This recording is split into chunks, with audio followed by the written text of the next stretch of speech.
ከሱ ከዚህ ከፖለቲከኛ እስረኞች አጀንዳ ጀምራለሁና ያው ለመግቢያ እንዲሆን ለጥያቄ አብዛኞቻችሁ የሰማችሁ ይመስለኛል። እኛ አሁን የፖለቲካ ታሳሪዎች ላይ በተለይ አማራ መሪ አልባ እንዲሆን በየአካባቢው ያለ ኃጢአታቸው ተሰብስበው አማራ በመሆናቸው የታሰሩ የፖለቲካ መሪዎቻችን፣ የጋዜጠኞቻችን ወንድሞች እህቶቻችን ፕሮፌሽናልስ በየእስር ቤቱ ታጉረዋል። በተለይ ፕሮሚናንት የሚባሉ ወንድሞቻችን ሰሞኑን የአማራ ትግል ጉልበት እየጠነከረ መምጣቱና የዚህ የምክክር ኮሚሽኑ እጀባ አንደኛው እንደ ውድቀት በተቾች የሚነሳው የፖለቲካ ኃይሎች እስር ቤት ባሉበት ሁኔታ ወይም በውጭ ሀገር በስደት ባሉበት ሁኔታ የሚደረግ የምክክር ኮሚሽን ምንም አይነት ለውጥ አያመጣም፣ ቃሉን ከዶክተር ሰናይት ልዋስና ሞኖሎግ ነው ዲያሎግ ሳይሆን የሚል ትችት ስለሚቀርብበት በእነዚህ ሁለት ሪዝኖች ተገፍቶ ይመስለኛል አገዛዙ እስር ቤት ውስጥ የይቅርታ ደብዳቤ ልክ ህወሓት ያደረግ እንደነበረው ፈርመው እንዲወጡ ለወንድሞቻችን ላይ ከፍተኛ ግፍ እየተዋለ ነውና እዛ ላይ ያለውን ሁኔታ ኤርሚያስ ምን እየተደረገ እንደሆነ እስር ቤት ውስጥ እንዲነግረንና ለምን አገዛዙ ለምን ዛሬ ለመፍታት እንደፈለገ ከፖለቲካ ፐርስፔክቲቭ ሌሎች ወንድሞቻችን እንዲያጋሩን። ኤርሚያስም በዚህ ላይ ያለው ለምን ዛሬ ይሄን ማድረግ አስፈለገ፣ እነዚህ ወንድሞቻችን እንዲፈርሙ ለማድረግ ምን ሊደርስባቸው ይችላል ከነበረ ልምድ አንጻር። ይሄም ኤርሚያስ እና ሌሎቻችሁ የምታውቁትን ነገር ዶክተር ሰናይትም እዚህ ላይ ረጅም ጊዜ እንደሰራሽ አውቃለሁና እዛ ላይ ብታገሩን። በዚሁ አጋጣሚ የኛስ ሚና ምን ይሁን የሚለውንም አድሬስ የአማራ አድቮኬት እዚህ ያለን ቲክቶክ ላይ የሚሆን በየፕላትፎርሙ ያለን ሰዎች በየሚዲያው ያለው አማራያን ምንድነው ሚናችን፣ ይሄን ነገር ወንድሞቻችንን ላይ የሚደርሰውን ግፍና መከራ ለመከላከል ማድረግ ያለብን የሚለውን እዚህ ላይ አስተያየት እንድሰጡን ነው የምጠይቀው። እንድሰጡን ነው። አማራ እንዳልከው ሰሞኑን አንድ ሰፊ አጀንዳ ሆኖ በስፋት ሰርፌስ ያደረገው አንዱ የወንድሞቻችን የእህቶቻችን የእስር ቤት የሚገኙት የይቅርታ ፎርም ተሰጥቷቸዋል የሚል ነገር ነው። ግን ትንሽ እንደ መንደርደሪያ ቀደም ብሎ የነበረ ነገር፣ ምክንያቱም ከ2 ዓመት ከ8 ወር እስከ 3 ዓመት ከ4 ወር አካባቢ የሆነው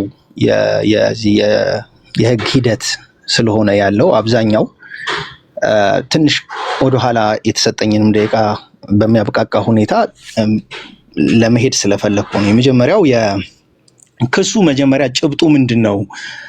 በምን ጉዳይ ነው የተከሰሱት? መጀመሪያ አሁን ብዙ ሚዲያ ላይ እየመጣ ያለው ፈርሙ የተባሉበትን ኢሹ ነው። ግን መጀመሪያ ክሱ ሲከሰሱ ምን ነገሮች ይዟል የሚለውን፣ ከዛ የፍርድ ቤት ሂደቱ የዳኛ እና የአቃቤ ህግ የፖሊስን በጥምረት ሲሰሩ የነበሩትን የማረሚያ ቤት አያያዝ ምን ጫና ይደርስ ነበር የሚለውን እና ከዛ የሰብአዊ መብት ኮሚሽን ደግሞ እንዴት መጣ፣ የቀረበው ሰነድ ምን ይላል፣ ያልፈረሙ ሰዎች እንዴት ነው እና እኛ ምን ማድረግ አለብን የሚለውን እነዚህን ነገሮች ነው ጠቅልላ አድርጌ ለማየት ሞክረው እና የመጀመሪያው ክሱ በዚህ በአማራ ማንነታቸው እንግዲህ ከ2015 በኢትዮጵያ አቆጣጠር ከሚያዚያ ጀምሮ እንግዲህ የመጀመሪያ እስር የተጀመረው እኔም በዛ በመጀመሪያው አፈሳ እንግዲህ በተደረገው ነው እኔም ታስሬ የነበረው። 2015 ሚያዚያ አካባቢ እነ ዶክተር ወንደሰን እነ መስከረም ጋዜጠኞቹ ያሉበት የመጀመሪያው ባች አለ። ከዛ እኔ የነበርኩበት አለ። ከዛ ከተወሰነ አንድ 4-3 ወር በኋላ ደግሞ በአስቸኳይ ጊዜ አዋጁ የነ አቶ ዮሐንስ ቦያለውና አቶ ክርስቲያን ታደለ ያሉበት መዝገብ አለ። ከዛ በኋላ እንግዲህ እያለ እስካሁን ድረስ በአጠቃላይ ከ120 በላይ መዝገብ አለ።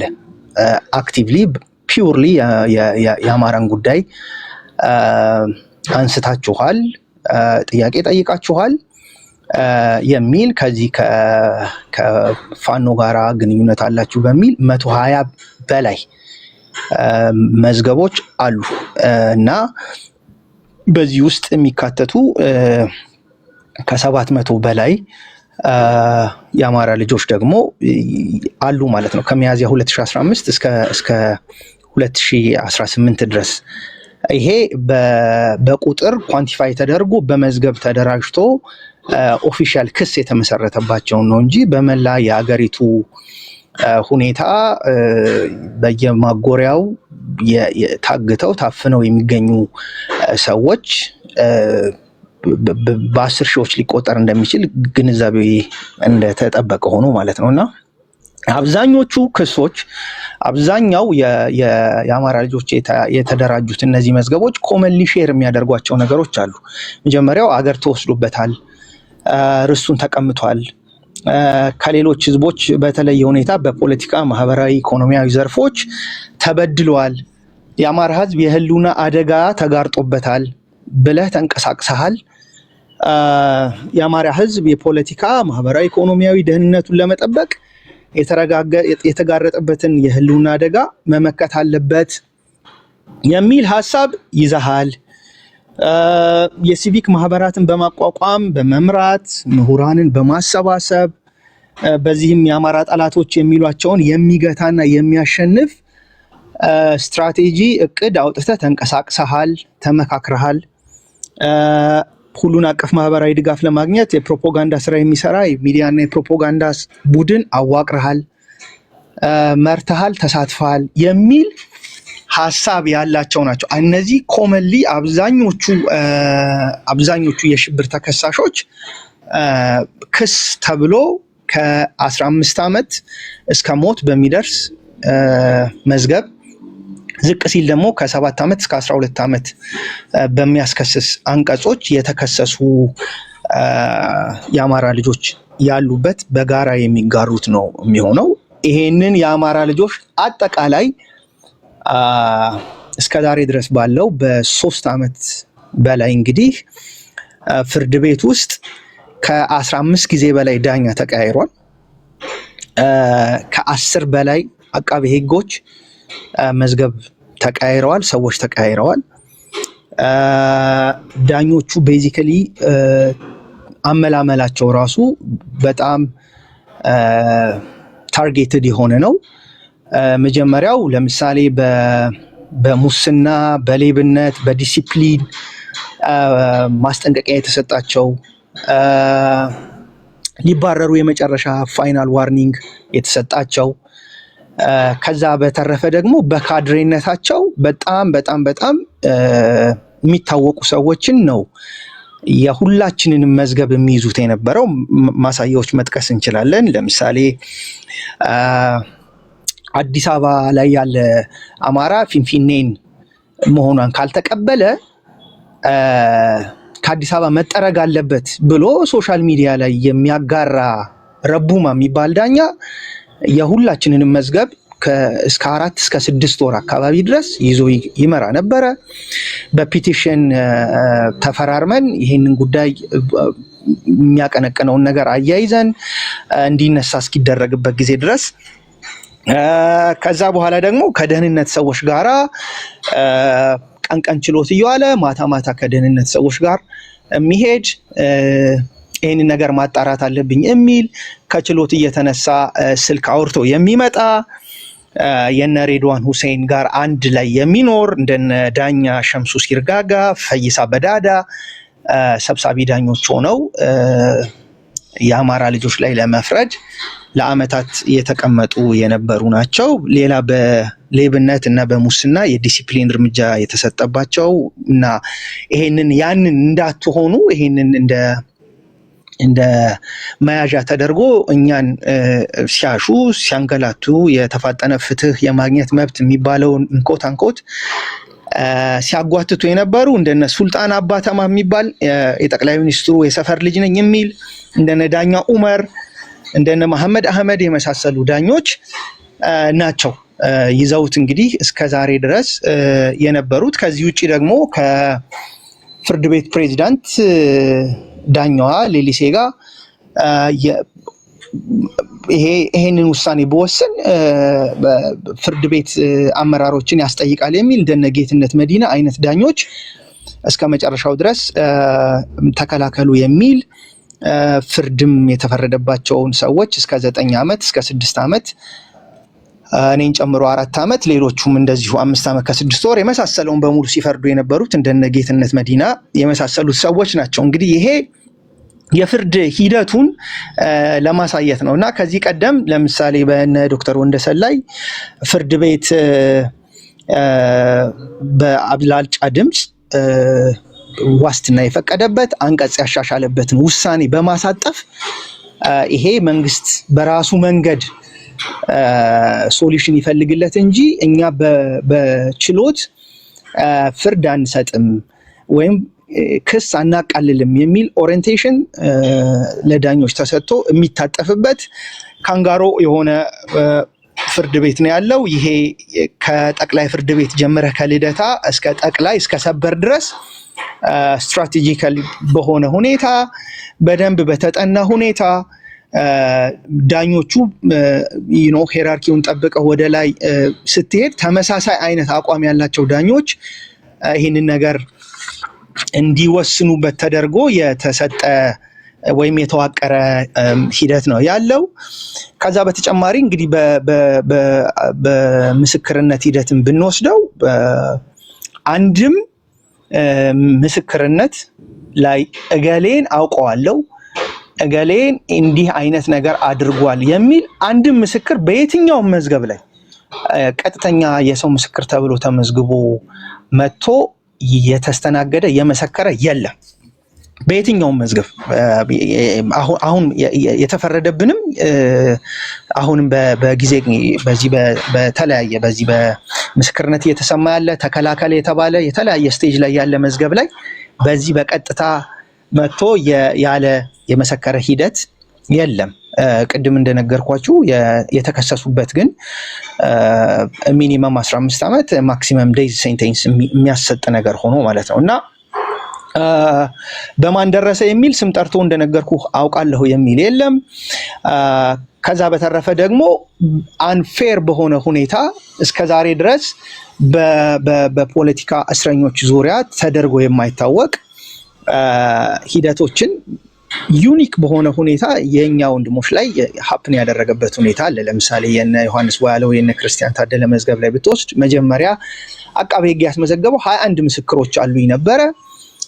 የምስክር ማስመዝገቢያ ጊዜው ካለቀ ከወራት በኋላ ረስቸው ስለነበር ነው እንጂ 22ኛ ምስክር አለኝ መሪ ምስክሬ ነው ዋና ምስክሬ ስለሆነ ከመጋረጃ ጀርባ ሆኖ እንዲመሰክርልኝ የሚል በህግ ታይቶ የማይታወቅ ጥያቄ አቃቤ ሕግ አንስቶ ያንን ከፍተኛ ፍርድ ቤቱ አጸደቀ። የለም እንዴት ይሄ ሊሆን ይችላል? ይግባኝ በጠበቆች በኩል ጠቅላይ ፍርድ ቤትም አዎ ይመስክር። ሰበር ድረስ ተኪዶ ሰበርም ቅድም የነገርኳቸው አይነት ሂደት ስለሆነ የተቀመጡት ፍቃድ አግኝቶ እንዲመሰክር ተብሎ የተደረገበት ባይ ዲዛይን እንደዚህ አይነት ነገሮች የሚሄዱበት የፍርድ ሂደት ነው ያለው እና ከዛ ውጪ አሁን ይሄ ሁኔታ እያለ ባለበት ሁኔታ ከእስር ቤት ከቂሊንጦ ወደ አባ ሳሙኤል መውሰድ ከቂሊንጦ የጊዜ ቀጠሮ ወደ ቃሊቲ የመውሰድ ከዛ በኋላ ቃሊቲ ላይ እንግዲህ 67 ሰዎችን የተለያየ መዝገብ ላይ ያሉ ሰዎችን አንድ ላይ ማጨቅ ከዛ በኋላ አንድ አዳራሽ ውስጥ ሌሎቹን ቂሊንጦ የነበሩትንም ደግሞ እንዲሁ ወደ አባ ሳሙኤል በመውሰድ የምግብ ሁኔታው የጥበቃ ሁኔታው በጣም አስቸጋሪ በሆነ ሁኔታ እንዲታሰሩ ተደርገዋል ያሉት። አሁን በዚህ ሂደት ላይ እያለ ነው እንግዲህ ሰኔ አካባቢ ላይ ከሰብአዊ መብት ኮሚሽነር የሚመራ የብርሃኑ አዴሎ የመጣው አፕሮች ያደረገው። ከዛ በኋላ በመንግስት በኩል አብይ አህመድ መጨረሻ ላይ የፓርላማ ንግግር መንግስት ለመፍታት ፍላጎት አለው የሚል ሂንት ነገር ሰጥቷል የሚል ሀሳብ በመያዝ ነው የመጣው። እስረኞቹን በርካታ ከመሆናቸው ጋር ተያይዞ ሪፕሬዘንታቲቮች ብትሰጡንና ይህንን ነገር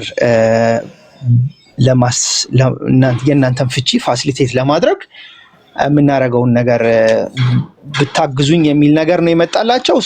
እስረኞቹ ኦኬ መንግስት ሊፈታ ካሰበ ቅድመ ሁኔታ እስካልተሰጠን ድረስ ፖለቲካዊ ውሳኔ የሚፈታን ከሆነ ጥሩ ነው የሚል ነገሩን ፖዚቲቭሊ በመውሰድ ሰውየውን አነጋግረዋል። ኮሚቴ ተቋቁሟል። በኮሚቴ በኩል ለአንድ ወር ያህል መለስ ቀለስ እያለ የማነጋገር ነገር ነበረ። በኋላ ሀሳቡን ምንም የመንግስት ውሳኔ ይሄ ነው፣ እዚህ ላይ የምትፈርሙና የምትስማሙ ከሆነ የፍቺ ሂደቱን ፋሲሊቴት ማድረግ እንችላለን የሚል ሰነድ ነው ይዞ የመጣው። ሰነዱ እንግዲህ ያው ዜናዎች ላይ ስንሰማ ነበረ። ለምሳሌ ብዙ ጊዜ ዜናዎቹ ላይ ታችሁ ከሆነ የሚጠየቁበት በአማራ ክልል ላለ የሰውና የንብረት ውድመት በቁጥር ተገልጿል እየተባለ ነበር የሚባለው። ምሳሌ አድርገን ብንወስድ ለምሳሌ በእነ ዮሐንስ ቧያለው መዝገብ ብንወስድ 1100 ሞት የጸጥታና የሲቪል ሰዎች ክሱ ላይ ተጠያቂ ይሆናሉ ይላል። 600 የአካል ጉዳት አሁን በጸጥታና በሲቪል ሰዎች ላይ ለደረሰው ተጠያቂ ይሆናሉ ይላል፣ ክሱ ላይ ማለት ነው። 48.1 ቢሊዮን ብር ንብረት የዘረፉ ያወደሙ ያዘረፉ ያስወደሙ ይላል። ክሱ ይሄ ነው። በዚህ በሞትና በንብረት ውድመት ሲያዝ እና ለእያንዳንዱ መዝገብ ላይ ለተከሰሱበት ሰዎች የቀረበላቸው እንዲፈርሙ የሚጠየቁት ይህንን ነው ማለት ነው። ለምሳሌ ለ1100 ሞት፣ ለ600 የአካል ጉዳትና ለ48.1 ቢሊዮን ብር ንብረት ውድመት ተጠያቂ ነኝ። ከዛ በተረፈ ያው ፋኖን እንዲያወግዙ የአማራ ህዝብ ቅድም የነገርኳችሁ የጋራ ነጥብ ወይም የክስ ጭብጦች የሆኑትን ለሁሉም መዝገብ የነበሩትን አማራ ከፖለቲካ፣ ከኢኮኖሚ፣ ከማህበራዊ ጉዳይ ተገሏል፣ እንዲገለል ተደርጓል፣ ተጠቃሚ አልሆነም፣ ርስቱን ተቀምቷል ብዬ ቅድም የነገርኳችሁን ነገሮች በሙሉ ሀሳባቸውን እንዲስቡ ወይም እዛ ላይ በዚህም የህዝብንና መንግስትን በድያለሁ፣ ስለዚህ ይቅርታ እንዲያደርግልኝ በቀጣይ ከመንግስት ጎን ቆመን ወይ ለመስራት ተስማምቻለሁ። በቀጣይ በማንኛውም ጊዜ በተመሳሳይ ጉዳይ ላይ ብገኝ መንግስት የፈለገውን እርምጃ እንዲወስድ የሚል ሀሳብ ያለው በጣም አደገኛ አንቀጽ ያለው ነገር ነው እንዲፈርሙ የተደረጉት። በእነ ዶክተር ወንደሰን ደግሞ ብታየው 217 ሰው ሞት፣ 297 ሰው የአካል ጉዳት፣ 1 ቢሊዮን 298 ሚሊዮን የንብረት ውድመት፣ በዋና ወንጀል አድራጊነት የውጤት ሙሉ ተሳታፊ እና በቀጥታ አስፈጻሚ የሚል ሁኔታ ነው። እነዚህ አይነት ሀሳቦች ናቸው የተካተቱት። እንደነገርኳችሁ በየመዝገቡ ላይ ክሱ ላይ የተጠቀሱትን የሰው የንብረት ሞት፣ ውድመት በዋና ወንጀል አድራጊነት የሚል አንቀጾች ናቸው እንግዲህ የታጨቁበት ማለት ነው። እና እዚህ ላይ ነው እንግዲህ አሁን የሀሳብ ልዩነቶች የመጡት። የተወሰኑ ሰዎች ይህንን አደገኛ ነው፣ ይህንን ነገር ልንፈርም አንችልም፣ ምክንያቱም አንድም ምስክር መጥቶ ይህንን የአቃቤ ሕግ ዝባዝንኬ ማስረዳት ባልቻለበት ሁኔታ ራሳችንን የሚያስወነጅል ነገር ላይ ልንፈርም አንችልም። ምክንያቱም ይሄ ነገር በኤኒ ሚንስ በዚህ ጉዳይ ላይ አግኝቻለሁ፣ ለምሳሌ ልክ የቦገስ ቻርጅ ኤኒ ታይም ላይ ቢያነሳ ለዚህ አሁን ፈርሞ ትወጣላችሁ ለተባሉት ኃላፊነት እየወሰዱ ወይም አዎ ፈጽም ያለው በሚል አይነት ሁኔታ ስላረክ ያስጠይቀናል። ከህግም አንጻር የመጀመሪያው ነገር አንድ ሰው ጥፋተኛ ተብሎ ቅጣት ከተበየነበት የቅጣቱን ደግሞ እንደ ወንጀሉ አይነት 1/2 ወይም 2/3 ከታሰረ በኋላ ነው ይሄ የይቅርታ ህግ ኢንተርቴይን የሚያደርገው የሚያስተናግደው። እንደዛ ነው። የጊዜ ቀጠሮ ላይ ናቸው እነዚህ ሰዎች። ወንጀለኛ ተብለው ያለመታሰብ ሙሉ መብት አላቸው። ስለዚህ 3 ዓመት ይቆዩ ከዛ በላይ ቢያንስ ጥፋተኛ አለመሆናቸውን እስካሁን ድረስ ባለው ሂደት ያንን ነው እየተባለ ያለውና ያን ነገር ሲፈርሙ ግን አውቶማቲካሊ ራሳቸው ላይ ሰልፍ ኢንክሪሚኔሽን እንትን እያደረጉ ነው የሚሆነውና ይሄ ከህግ አንጻር አያስኬድም። ከሀቅ አንጻርም እኛ ከተነሳንለት ሐሳብ ወይም ምን ከደው ወይም ምን ስበው ነገር አይደለም። ከሞራል አንጻርም ጥፋተኛ ካለ መሆንም አንጻር እዚህ ነገሮች ላይ አንፈርምም። ነገር ግን ውሳኔው የግለሰቦች ነው። ምክንያቱም መጀመሪያ ላይ አለ ቅድመ ሁኔታ ከሆነ የሚለቀን በፖለቲካዊ ውሳኔ እንደማንኛውም ከዚህ ቀደም በኢህአዴግም ጊዜ ይሁን አሁን ባለው የኢህአዴግ ተቀጥላ ብልጽግና ታስረው የወጡ ሰዎች በፖለቲካዊ ውሳኔ አቃቤ ህግ ክስ ያቋርጣል እንጂ ያልተፈረደባቸውን ሰዎች ራሳቸው ላይ ፈርመው እንዲወጡ የማያደርግበት አካሄድ ስለሌለ ይሄን ነገር አንቀበለውም በማለት 30 ሰዎች አንፈርምም በሚለው አቋም በተሰጣቸው ጊዜ ገደብ አንፈርምም በሚለው አቋማቸው ጸኑ ማለት ነው። ነገር ግን ሂደቱ የእስር ቤት ሂደት እንደዚህ ዝም ብለን እንደምናስበው አይደለም። እጅግ በጣም አስቸጋሪ፣ አብዛኞቹ አዋሽ የነበሩ፣ ሰመራ የነበሩ፣ ገላን እኔም ተቋዳሽ የነበርኩበት የቶርቸር ሴንተሮች ውስጥ ያለፉ በጣም ሃርሽ ኮንዲሽኖች ውስጥ ያለፉ ሰዎች ናቸው። ከተወሰኑት ሰዎች ውጪ የአማራ ህዝብም ሚዲያውም ኢቭን ከኢሚዲየት ቤተሰቦቻቸው ባለፈ ማንም የማያውቃቸው ነገር ግን የአማራነት መከራን ሲቀበሉ የነበሩ ሰዎች ስለሆኑ እንደነገርኳችሁ የእስሩ ሁኔታ ደግሞ ኖርማል እስር አይደለም። ተገለህ ለብቻ ነው። አንድ ዞን ላይ የፖለቲካ እስረኛ ሲባል በጣም ከፍተኛ ጥበቃ በሚደረግበት ከማንኛውም ሌላ ይሄ የላይብረሪ የካፌቴሪያ የመሳሰለው ነገር በተገለለ ሁኔታ ስለሆነ አመታት የምትቆየው ሳይኮሎጂካሊ ሰዎች ችግርን የሚቋቋሙበት የትሬሽሆልድ ይለያያል። ምንም ጥያቄ የለውም። ሰዎች ፍራስትሬት ሊያደርጉ ይችላሉና መጨረሻ ላይ እንግዲህ በተሰጠው ጊዜ ገደብ ላይ ያው አብዛኞቹ በነገርኳችሁ ምክንያቶች በቃ ይሄንን ነገር ፈርመን አሁን በቃ መውጣት ነው፣ ይሄንን ነገር በሆነ መንገድ ማቋረጥ አለብን የሚሉ ሰዎች ፊርማውን ፈርመዋል ማለት ነው። ከዛ ውጪ እነዛ 30 ሰዎች ዜናዎቹ ላይም ስታዩቸው የነበሩ ሰዎች እዚህ ድረስ ደርሰናል፣ ከዚህ በኋላ የሚመጣውን ነገር በሙሉ እንቀበላለን እንጂ እነዚህን ሐሳቦች ሐሰት ናቸው ብዬ አልፈርምም የሚሉ ሰዎች ደግሞ 30 ሰዎች ያው በልዩነት ቀርተዋል ማለት ነው። ስለዚህ ያለው ሪያሊቲ ይሄ ነው። መንግስት ግን ከዚህ ብልጽግና ምን ሊያገኝባቸው ፈልጎ ነው የሚለው የመጀመሪያው የፖለቲካ ምህዳሩን አስፍቻለሁ፣ በአማራ ጉዳይ ታስረው የነበሩ በሽብር ከስሻቸው የነበሩ ሰዎችንም በይቅርታ ፈትቻለሁ የሚል ሰብአዊ መብት ኮሚሽን ከነ ዶክተር ዳንኤል በቀለ በኋላ የሚነሳበትን የገለልተኝነት ጥያቄም በተወሰነ ደረጃ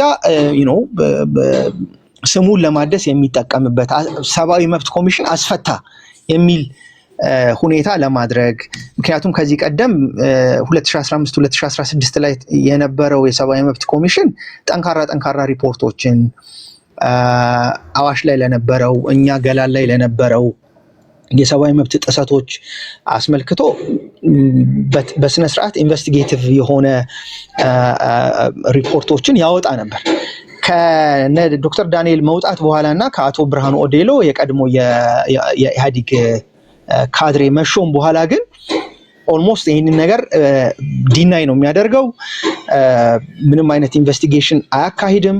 ጠንከር ያሉ ሪፖርቶችን አያወጣም። ይሄ በተደጋጋሚ በየፍርድ ቤቱ ላይ የሰብአዊ መብት ኮሚሽን ላይ የሚነሳበት የገለልተኝነት ጥያቄን እንደ ማደሻ የማድረግ አማራጭ አድርጎ ሊወስደው ይችላል። የምክክር ኮሚሽኑ ይሄ አሁን እንግዲህ እያደረጉ ያለው አንዱ ውጤታማነት ማሳያ ኢንዲኬተር አድርጎ ሊያቀርበው ይችላል። ዞሮ ዞሮ ያለው እውነታና ሂደት ጠቅለል ባለ ሁኔታ ይሄንን ይመስላል። አንዳንድ ነገሮች ምናልባት ከኤክስፔክቴሽኖቻችን ውጪ አብዛኞቹ ሰው ትንሽ ፍራስትሬት ያደረገ አካሄዶች ሊኖሩ ይችላሉ። ግን አንድ ማወቅ ያለብን ነገር ይሄኛው ልክ ነው፣ ይሄኛው ሙሉ ለሙሉ ስህተት ነው የሚል ነገር አይደለም። ይሄ ፋክት ነው። ፋክት ደግሞ ግሬ ኤሪያ የለውም። ሁለት አማራጭ ነው ያለው፣ የፈረማለ ያልፈረማለ። የነዚህ 30 ሰዎች በቀጣይ የሚመጣውን ነገር እንቀበላለን የሚል እነ ዮሐንስ ዋለው እነ ዶክተር ወንደሰንን 5 ጋዜጠኞችን ይዘህ እዛ ዝርዝሩ ላይ በብዙ ሚዲያዎች ሲገለጽ የነበረው ሰዎች አንፈርምም ብለዋል። ደሬስት እንግዲህ በዚህ ሁኔታ ለመፈረም ብለዋል። ከዛ ግን ቀጥሎ በነበረው አንድ 10 ቀን አካባቢ በማረሚያ ቤቱ በእስረኞቹ መካከል ራሱ ግጭት ለመቀስቀስ የሚደረግ ሙከራዎች ነበሩ። ለምሳሌ ያልፈረሙ ሰዎችን ቤተሰቦች ማጉላላት፣ ያልፈረሙ ሰዎችን የሕክምና ሂደት ማቋረጥ፣ ቤተሰብ መጥቶ ሲመለስ ፍተሻ ማድረግ፣ ከዛ በተረፈ ደግሞ እያወጡ እንዲፈርሙ ጫና አድርጉ ማለት፣ ሴቶቹ ጋር ለምሳሌ ወይዘሮ መስከረም አበራን፣ ገነት አስማማውን የቃሊቲ ማረሚያ ቤት ኮሚሽነር ኮማንደር አይናለም እየጠራች ማባበል፣ መዛት የመሳሰሉ ነገሮች ሀሳብ ቀይረዋል አልቀየሩም የሚል አሰስመንት በሚመስል አይነት ሁኔታ የማድረግ ሂደቶች ነበሩ። ግን ያው በዚህ ጉዳይ ዳግመኛ እንዳትጠሪን፣ እኛ በአቋማችን ይሄ የሚመጣውን ነገር ለመቀበል ዝግጁ ነን የሚል ምላሽ ተሰጥቶ ነው የተለያዩት። ከአንድ 3 ቀን በፊት ደግሞ የፈረሙና ያልፈረሙ የሚባለውን ዞን የመለየት ስራ ተሰርቷል። መጀመሪያ ከነገርኳችሁ 67 አካባቢ አንድ አዳራሽ ከነበሩበት አሁን ያልፈረሙትን ሰዎች 24ቱን አስቀርተው ሌሎቹን ወደ ሌላ ዞን ቀይረዋል። የቀሩት 6ቱ ያልፈረሙት አባ ሳሙኤል እና ቂሊንጦ ስለሆኑ ማለት ነው። ሂደቱ አጠቃላይ ሂደቱ ይሄንን ይመስላል። በተወሰነ ነገር ነው ሃይላይት ለማድረግ የሞከርኩት። ደቂቃም ትንሽ ረዘም ያለ ወሰድኩ መሰለኝ። ጥያቄዎችና እንትኖች ካሉ ግን በዚህ ዙሪያ ላይ ሁላችንም ኦፒኒዮኖች መስጠት እንችላለን። ሌላው ምናልባት ምን ማድረግ ይጠበቅብናል የሚለው ከኛ ምን ይጠበቃል የሚለው ነገር፣ አንደኛ መንግስት ሊሰራ ያሰባቸውን ነገሮች ፖለቲካውን ነጥብ ማስጣል አለብን። ሁለተኛ ይሄ የፈረመ ያልፈረመ ራይት እና ሮንግ የሚመስል አይነት ናሬሽኖች እንዳይፈጠሩ መስራት ይኖርብናል። at the same time የሚቀሩ ሰዎች ላይ በተለየ ሁኔታ ለጥቃት እንዳይዳረጉ እውነታውን ደግሞ በደንብ ማሳወቅ ያስፈልጋል። ለሚመለከታቸው አካላትም ይህንን ነገሮች በደንብ ማወቅ አለበት። እዚህም ያለው ማህበረሰባችን ያለውን ብዥታ ማጥራት አለብን ብዬ አምናለሁ። በቀጣይ እንግዲህ በጥያቄና መልሶች ወይም ሌሎች ወንድሞቻችን የሚያነሱትን ነገር አይተን እናዳብረዋለን ማለት ነው። አመሰግናለሁ። አመሰግናለሁ ኤርሚያስ። አንዳንዱ በጣም ሾኪንግ ነው። አይ ቲንክ ብዙ ሰው ኤርሚያስ ባይ ዘ ዌይ ራሱን ችሎ አንድ ሙሉ ፕሮግራም የሚያስፈልገው ሰው ነው። በጣም ብዙ ዲቴል ነው የሚያጋራው። አንድ ቀን ሮቤል ቤት እየሰማው ነበር፣ ኢንተርቪዎችንም ትላንት እያየሁ ነበርና አንዳንዶቹ በጣም ስሜትን የሚነኩ ናቸው። በጣም ስለሚደርሰው ግፍ መረዳት የምትፈልጉ ወንድሞች ለሮሃ ሚዲያ ለኤኤምኤስ የሰጣቸውን ኢንተርቪዎች እንድታዩ እንከሬጅ አደርጋለሁ። አይ ሆፕ ኤርሚያስን ከዚህ በኋላ በተለያዩ መድረኮች እናገኘዋለን፣ እዚህም እኛም ጋር እንጋብዘዋለን ብዬ አምናለሁ እና ብዙ የሚያጫውተን ይኖራል። እንዳገባባችሁ ልሂድ። የገባችሁት ኤርሚያስ እና ዶክተር ሰናይት ዩሪ እና ትንግርቱ ወይም ፕሮፌሰር ትንግርቱ ዶክተር ሰናይት አለው የሚሉ አሉ። የፍትህ ጥያቄዎች ይደፈቃሉ ብለውም ኮንሰርን ያላቸው ሰዎች አሉ። አንዳንድ ለትብብር የታጩ ኃይሎች እንደ ምሳሌ የሚያነሱት በአማራ ጄኖሳይድ ላይ ተሳትፎ አላቸውና እነዚህ ሰዎች ጋር ስናደርግ የአማራ ለፍትህ የምናቀርባቸውን ጥያቄዎች እነሱን ወደ ስልጣን እንደማምጣትና እነሱን ከፍትህ እንዲያመልጡ እንደማገዝ አድርገው የሚወስዱት አሉ። አመሰግናለሁ ኤርሚያስ። አንዳንዱ በጣም ሾኪንግ ነው። አይ ቲንክ ብዙ ሰው ኤርሚያስ ባይ ዘ ዌይ ራሱን ችሎ አንድ ሙሉ ፕሮግራም የሚያስፈልገው ሰው ነው። በጣም ብዙ ዲቴል ነው የሚያጋራው። አንድ ቀን ሮቤል ቤት እየሰማው ነበር፣ ኢንተርቪዎችንም ትላንት እያየሁ ነበርና ሮሃ ሚዲያ ለኤኤምኤስ የሰጣቸውን ኢንተርቪዎች እንድታዩ እንከሬጅ አደርጋለሁ። አይ ሆፕ ኤርሚያስን ከዚህ በኋላ በተለያዩ መድረኮች እናገኘዋለን፣ እዚህም እኛም ጋር እንጋብዘዋለን ብዬ አምናለሁ እና ብዙ የሚያጫውተን ይኖራል። እንዳገባባችሁ ልሂድ። የገባችሁት ኤርሚያስ እና ዶክተር ሰናይት ዩሪ እና ትንግርቱ ወይም ፕሮፌሰር ትንግርቱ እንደዚህ ነው የገባችሁት እና ዶክተር ሰናይት በተለይ ከዚህ ከአድቮኬሲው አንጻር እንዴት አድቮኬት እናድርግ የሚለውን ሌላም መጨመር አለበት እንትን ካለ ማሰብ ጨምረሽ ብታጋሪ እኛ እዚህ ያለን ሰዎች። እሺ በጣም አመሰግናለሁ። በመጀመሪያ ማራ ዛሬ በጣም ክሩሻል በሆነ ሰዓት እንደዚህ በጣም ጠቃሚ ቶፒኮችን ብዙ መጥራት ያለባቸውን ነገሮች እንድንወያይ ስለጋበዝከን በጣም አመሰግናለሁ። አጭር ጊዜም ቢሆን ምንም አይደለም።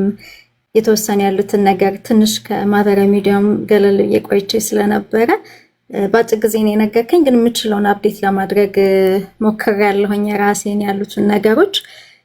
በዚህ አጋጣሚ ኤርሚ ስለሰማሁ እዚህ ደስ ብሎኛል። እንደገና የነበረውን ሁሉ ኦርዲያሉን እንዳለ ስታቀርበው በቃ በጣም ሾኪንግ ነው። በየቀኑ እንደ አዲስ ስንሰማው በጣም እንዴት ኢፍትሃዊ እንደሆነ ከዳኞቹ ጀምሮ ያለው ነገር በቃ አማራ ትግል የትጥቅ ትግል ብቻ እንዲሆን ምን እንዳስገደደው የሚያሳይ ነው።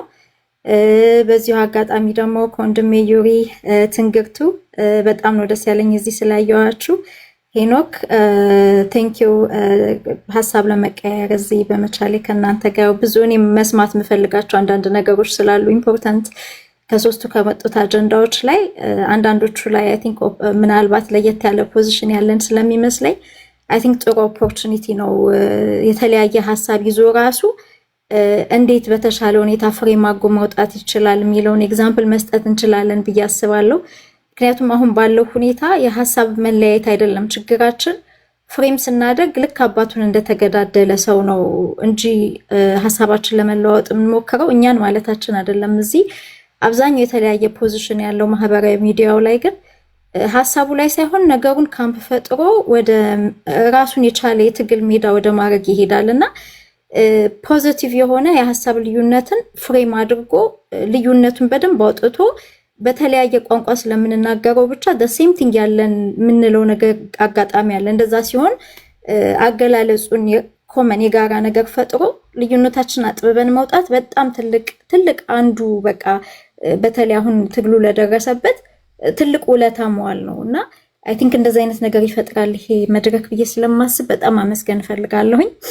ከዚያ ኤርሚያስ በተናገረው ነገር ላይ አብዛኛውን ነገር he has almost an authority on this subject ምክንያቱም ከገባበት ጊዜ ጀምሮ በየትኛው እንቅስቃሴ በግልጽ በቃ ከህወሓት ጋር በፕሪቶሪያ ኦቨርናይት ስምምነት አድርጎ ይሄ መንግስት ልዩ ኃይሉንም መበተን ገበሬውንም እንትን ዘር መከልከል የአማራ ሴቶችንም እስከ ግማሽ ሚሊዮን አረብ ሀገር መላክ በቃ የሚመጣው አጀንዳ ሁሉ አማራን ቶታሊ ዴሲሜት የማድረግ በነበረበት ጊዜ ነው። ያኔ ሲቪል ዲስኦቢዲየንሱም ሂውማን ራይትስ ዲፌንደሮችም ጆርናሊስቶችም ያኔ የተያዙት በአጠቃላይ ፋኖም ራሱ አብሮ ህወሓትን በታገለበት በማግስቱ ነው ልክ እንደተፈረመ በቃ የተዘመተበትና ክሊርሊ ያ ሁሉ የእስር ናዳ ሲመጣ እንግዲህ እነ ኤርሚያስ ሳምሃው ስለሚታወቁ ቡክ ተደርገው የገቡት ናቸው። ምን ያህል ቶርቸር እንደተደረገ በምን ውስጥ እንዳለፈ ታውቃላችሁ። ከዛ ግን ደግሞ ማንም ማያውቃቸውን ከሊስትሮ ዘበኛ እስከ ጸሐፊ ዶክተር ከዲያስፖራ የሄደ ሁሉ ምንም ስላልታወቁ ወይ በሆነ እንቅስቃሴው ስላልነበሩ ኮንሰንትሬሽን ካምፕ ውስጥ ደግሞ የገቡ አሉ። በየጉጓድ ውስጥ ይሄ የቴሌ ጉጓድ ምናምን ውስጥ ሁሉ ሰዎች እኮ ተገኝተው ነበረ። አማራ በጣም ታጌት ከመደረጉ የተነሳ ማለት ነውና የዛን ፕሮሰስ ማለት እነ ፕሮፌሰር ማዕረጉ እኮ እነ ፕሮፌሰር ሲሳይ ሞሮፍ ከፋኖ ትግሉ ከንትኑ ይልቅ አይዲፒ እርዳታ ወደ መውሰዱ የሚያተኩሩ ነበሩ። እኔ ኤርሚያስ ራሳቸው ማለት ነው ምንም አይነት ከአማራ ጋር የተገናኘ አይዲፒ መርዳትም ስለ ጀኖሳይዱ መናገርም አትግደሉን ማለትም ኢቭን ዜና መዘገብም ኤቭሪቲንግ በቃ ወንጀል ነው። አማራ ሆኖ መተንፈስ ወንጀል በሆነበት ሰዓት በዛ ፕሮሰስ ያለፈ ነውና የማስተካክለው ነገር የለኝም። ግን the only thing ኮመንት ማድረግ የምፈልገው እያንዳንዷ አጀንዳ አሁን እኛ የምትወረወርብን አጀንዳ ዳብል ኤጅድ ነች። ችግሩን አይደንቲፋይ አድርገን በመፍታት ፋንታ ሌላ ከውስጡ መርዝ ተተክሎ ነው የሚመጣልን። አሁን እዚህ ጋር በጣም ቀጥታ እኔ ወደ ኮንቴንሽስ ወደሆነ ማተሩ ነው የሚሄደው፣ ፈረሙ አልፈረሙም ወደሚለው ማለት ነው። ምናልባት ታስታውሱ ይሆናል አሁን አንዳንድ ጊዜ ህወሓትን ጀምሮ ይሄ 30 ዓመት ምናምን በቃ ትግሉን ከመጀመሩ ከህወሓት ጊዜ የጀመራችሁ ሰዎች የብልጽግና መንገድ ከኢህአዴግ መንገድ አንድ መሆኑን ተረዳላችሁ። እነ ብርቱካን ሚደቅሳ ፈርሙ አትፈርሙ ሲባል የምታስታውሱ ልጆች እዚህ ጋር ምልክት ስጡኝ እስኪ። ማለት የዛን ጊዜ ኢህአዴግ ማድረግ የሚችለውን ሁሉ አደረገ። መጀመሪያ በትክክል በምርጫ የሚያሸንፍ መሰለው፣ አልሆነም። ህዝቡ ቅዳሜ ለኢህአዴግ ተሰልፎ እሁድ ለቅንጅት ላይክ ቅዳሜ ለሆዴ እሁድ ለምንድነው ለነጻነቴ በሚል እጥፍ ሚሊየንስ ወጣ። መጀመሪያ ለንብ ከዛ ለቅንጅት ብለው ማለት ነው። አልቻሉትም። የህዝቡን እንደተሸነፉ ሲያውቁ ኢሚዲየትሊ ወደ ተንኮል ነው ሄዱት። መሪዎችን ማሰር ምን ማለት በኋላ ከፍተኛ የሚገርም የዲያስፖራ ጫና ዲያስፖራው እንደዛ ተንቀሳቅሶ ያን ማድረግ ነው በአሁኑ ያቃተን። በነገራችን ላይ ሁሉ ጊዜ እስረኛ የሚፈታው በነገራችን ላይ በህዝብ ጫና ነው። ማንም ሰው አርበኛ ዘመነ ሲፈታ፣ አርበኛ እስክንድር ሲፈታ፣ ራሱ በእነ ጀዋር ሲፈቱ በከፍተኛ የሆነ በደጋፊዎቻቸው በዛን ጊዜ በነበረው በኦሮሞ ሙቭመንት ድጋፍ ስለነበራቸው እንጂ የመፍታት ሐሳብ ቢኖረው መንግስት ሲጀመር ለምን ያስራቸዋል? ምክንያቱም በፖለቲካ እንቅስቃሴ የታሰሩ ሰዎች ናቸው። ማሰር በራሱ እንኳን አሁን ሪፎርምድ ሆኛለሁ ብሎ የመጣ መንግስት አይደለም። ኤኒ አምባገነን መንግስት ማሰር የሚያስከፍለው ዋጋ አለ። ለምን ራሱን ዲሞክራቲክ ነኝ ይላል። ከአቅሙ በላይ ሆኖ በስልጣኑ በጣም ሲመጣበት ነው አንድን ሰው የሚያስረው ማለት ነው። እንደዛ ብሎ አንዴ አስሮ ደግሞ ከተሰደበበት በኋላ የሆነ ግፊት ካልመጣበት አይፈታም። ስለዚህ እስከዛሬ ድረስ ስታዩት ክስ የሚቋረጠው ፕሬሸር ሲመጣ ነው። አንዳንድ ጊዜ ይገርመኛል። አውቆን የፈታው ከሌን አውቆን የፈታው ከሌለ ተንኮል ነው ኖ ይሄ ፖለቲካል ፕሬሸር ነው እስረኞች እንዲፈታ የሚያደርገው ወንጀለኛ ካልሆነ በስተቀር። ወንጀለኛ በራሳቸው ደግ ለመባል በየበዓሉ መንግስታት የሆነ ፕሬዚደንቶች የምህረት እየፈረሙ ያስወጣሉ። የፖለቲካ እስረኞችን ግን ፖለቲካል ፕሬሸር የኛ ድክመት ነው። በነገራችን ላይ እነዚህ ሰዎች የዚህን ያህል አሁን እነ ታዲዮስ ታንቱ በቂ ምክንያት አለ። ከእድሜ ጋር ከህመም ጋር ለነ ክርስቲያን ታደለ ለነ ዮሐንስ ቦያለው ለነ መስከረም በቂ ምክንያት አለ። ለነ ዶክተር ወንዶሰን ከሶሊተሪ ኮንፋይንመንት ጭንቅላታቸው ላይ ከመመታት ከኮንካሽን በጣም ከፍተኛ ህመም ከማሳለፈውን የክርስቲያንና ዮሐንስ አዋሽ ጊዜ ያሳለፉ ሰዎች ናቸው።